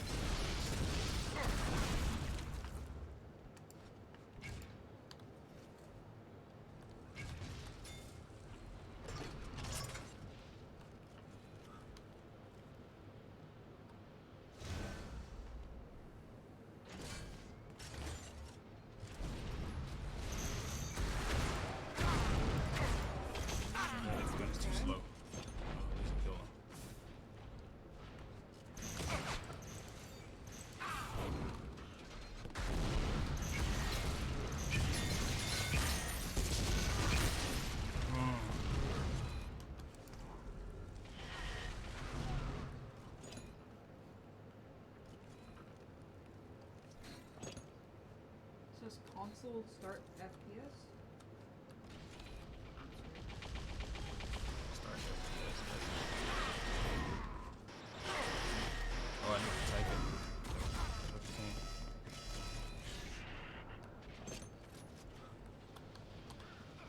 I don't know. Over there. Crap, I could have sworn I saw somebody.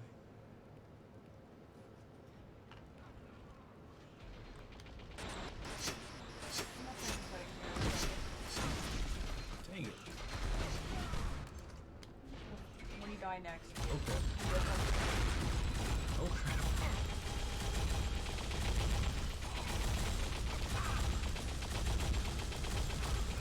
Yeah. Dang it. Can you have next one? How?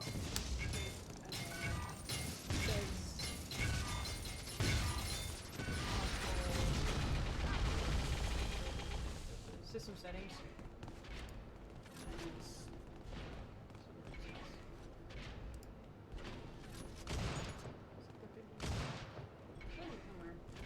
Show advanced options.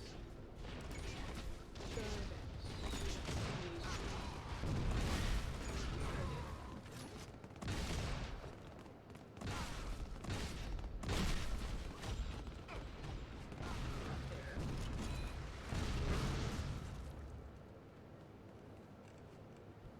General again. 1 minute There it remains. is.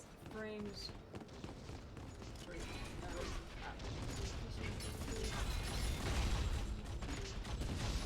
Everything's on.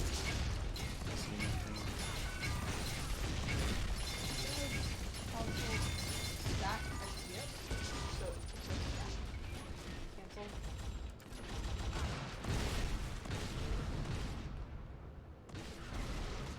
What it says. 30 seconds left.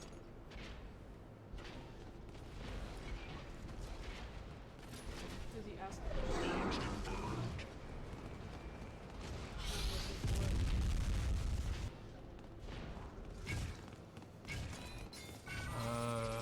There's probably a way to type in. 10, 9, 8, 7, 6, 5, 4,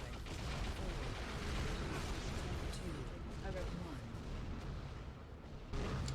I You don't know. have lost the match. Forget it.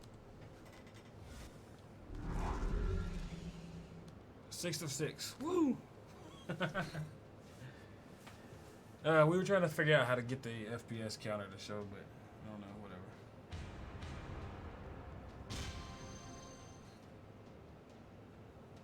Hey, you got some XP.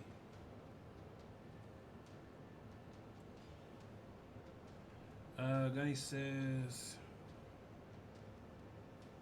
I think OBS calls it sidechain. I gotta get a working computer to double check. My setup is a split signal path.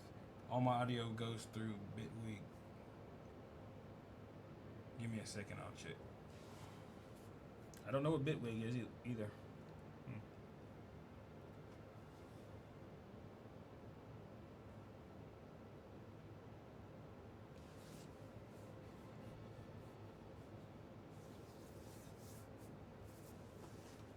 I was kicked for being idle. No surprise there. Player settings. Yeah, you have to open up the actual console on the desktop PC.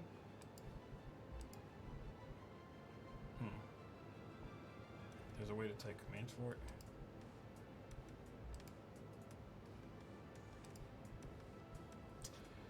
That's too much work.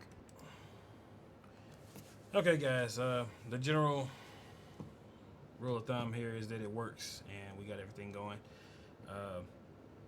Performance is pretty great. Benchmarks are more or less where we expected them to be. Of course, you know, we can get that CPU clock higher. We can squeeze out more performance, but we saw that just enabling XMP in the memory profile, you know, increased things slightly. So when we start adding, you know, gigahertz to the CPU, I'm sure that's gonna make a big difference. But anyway, Flagged for the The what? I don't, the this Oh, can get you I flagged. don't care. I'm just making sure you don't get that flagged. I don't care. But anyway,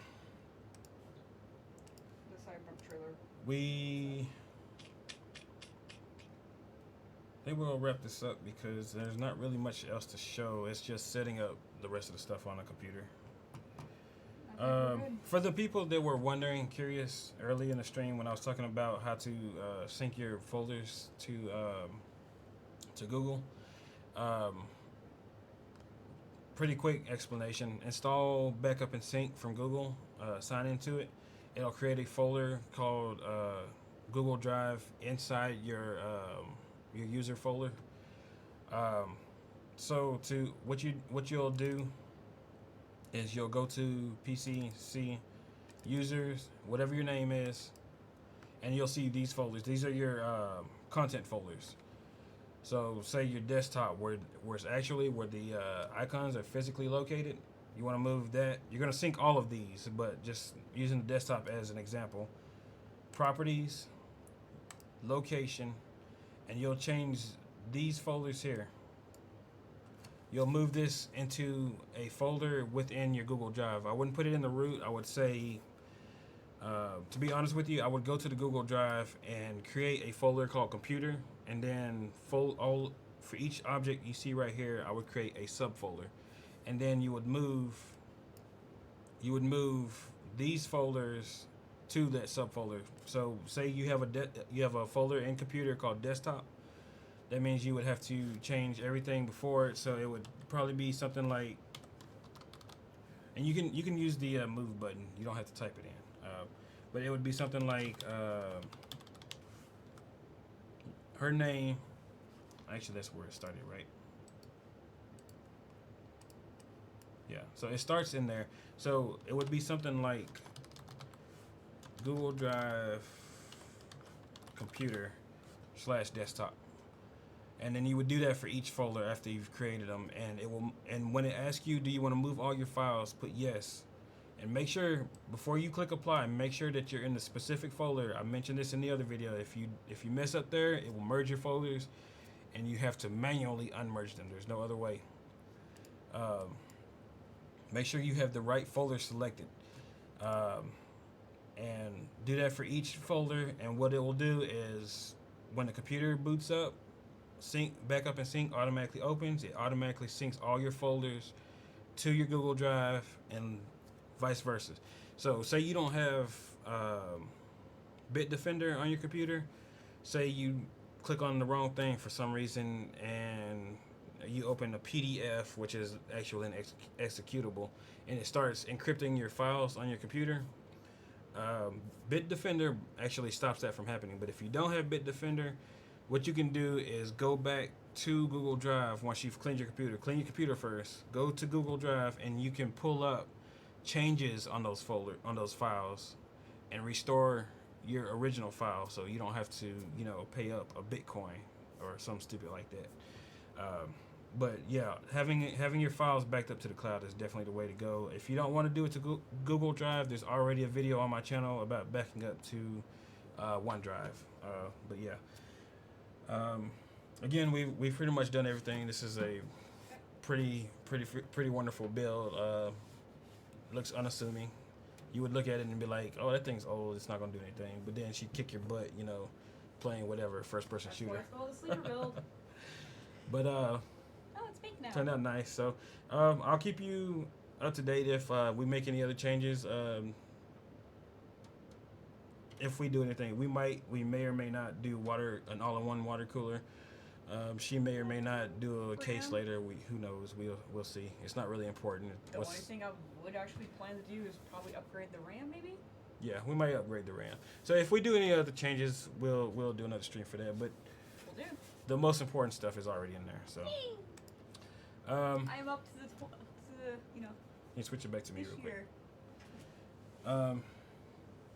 So with that said, I'm gonna go ahead and we're gonna end this stream. It's been going for a very long time, 3 hours and 17 minutes. So I'm gonna end the stream and I'm gonna wrap up because she wants to go home sometime before the sun comes up. So It's 2:19 a.m. Anyway, hope you like this video. I plan to do more live streams like this as soon as I get more work. And go ahead and subscribe if you want to see, you know, more things like this. Anything you want to say? Nothing. All right.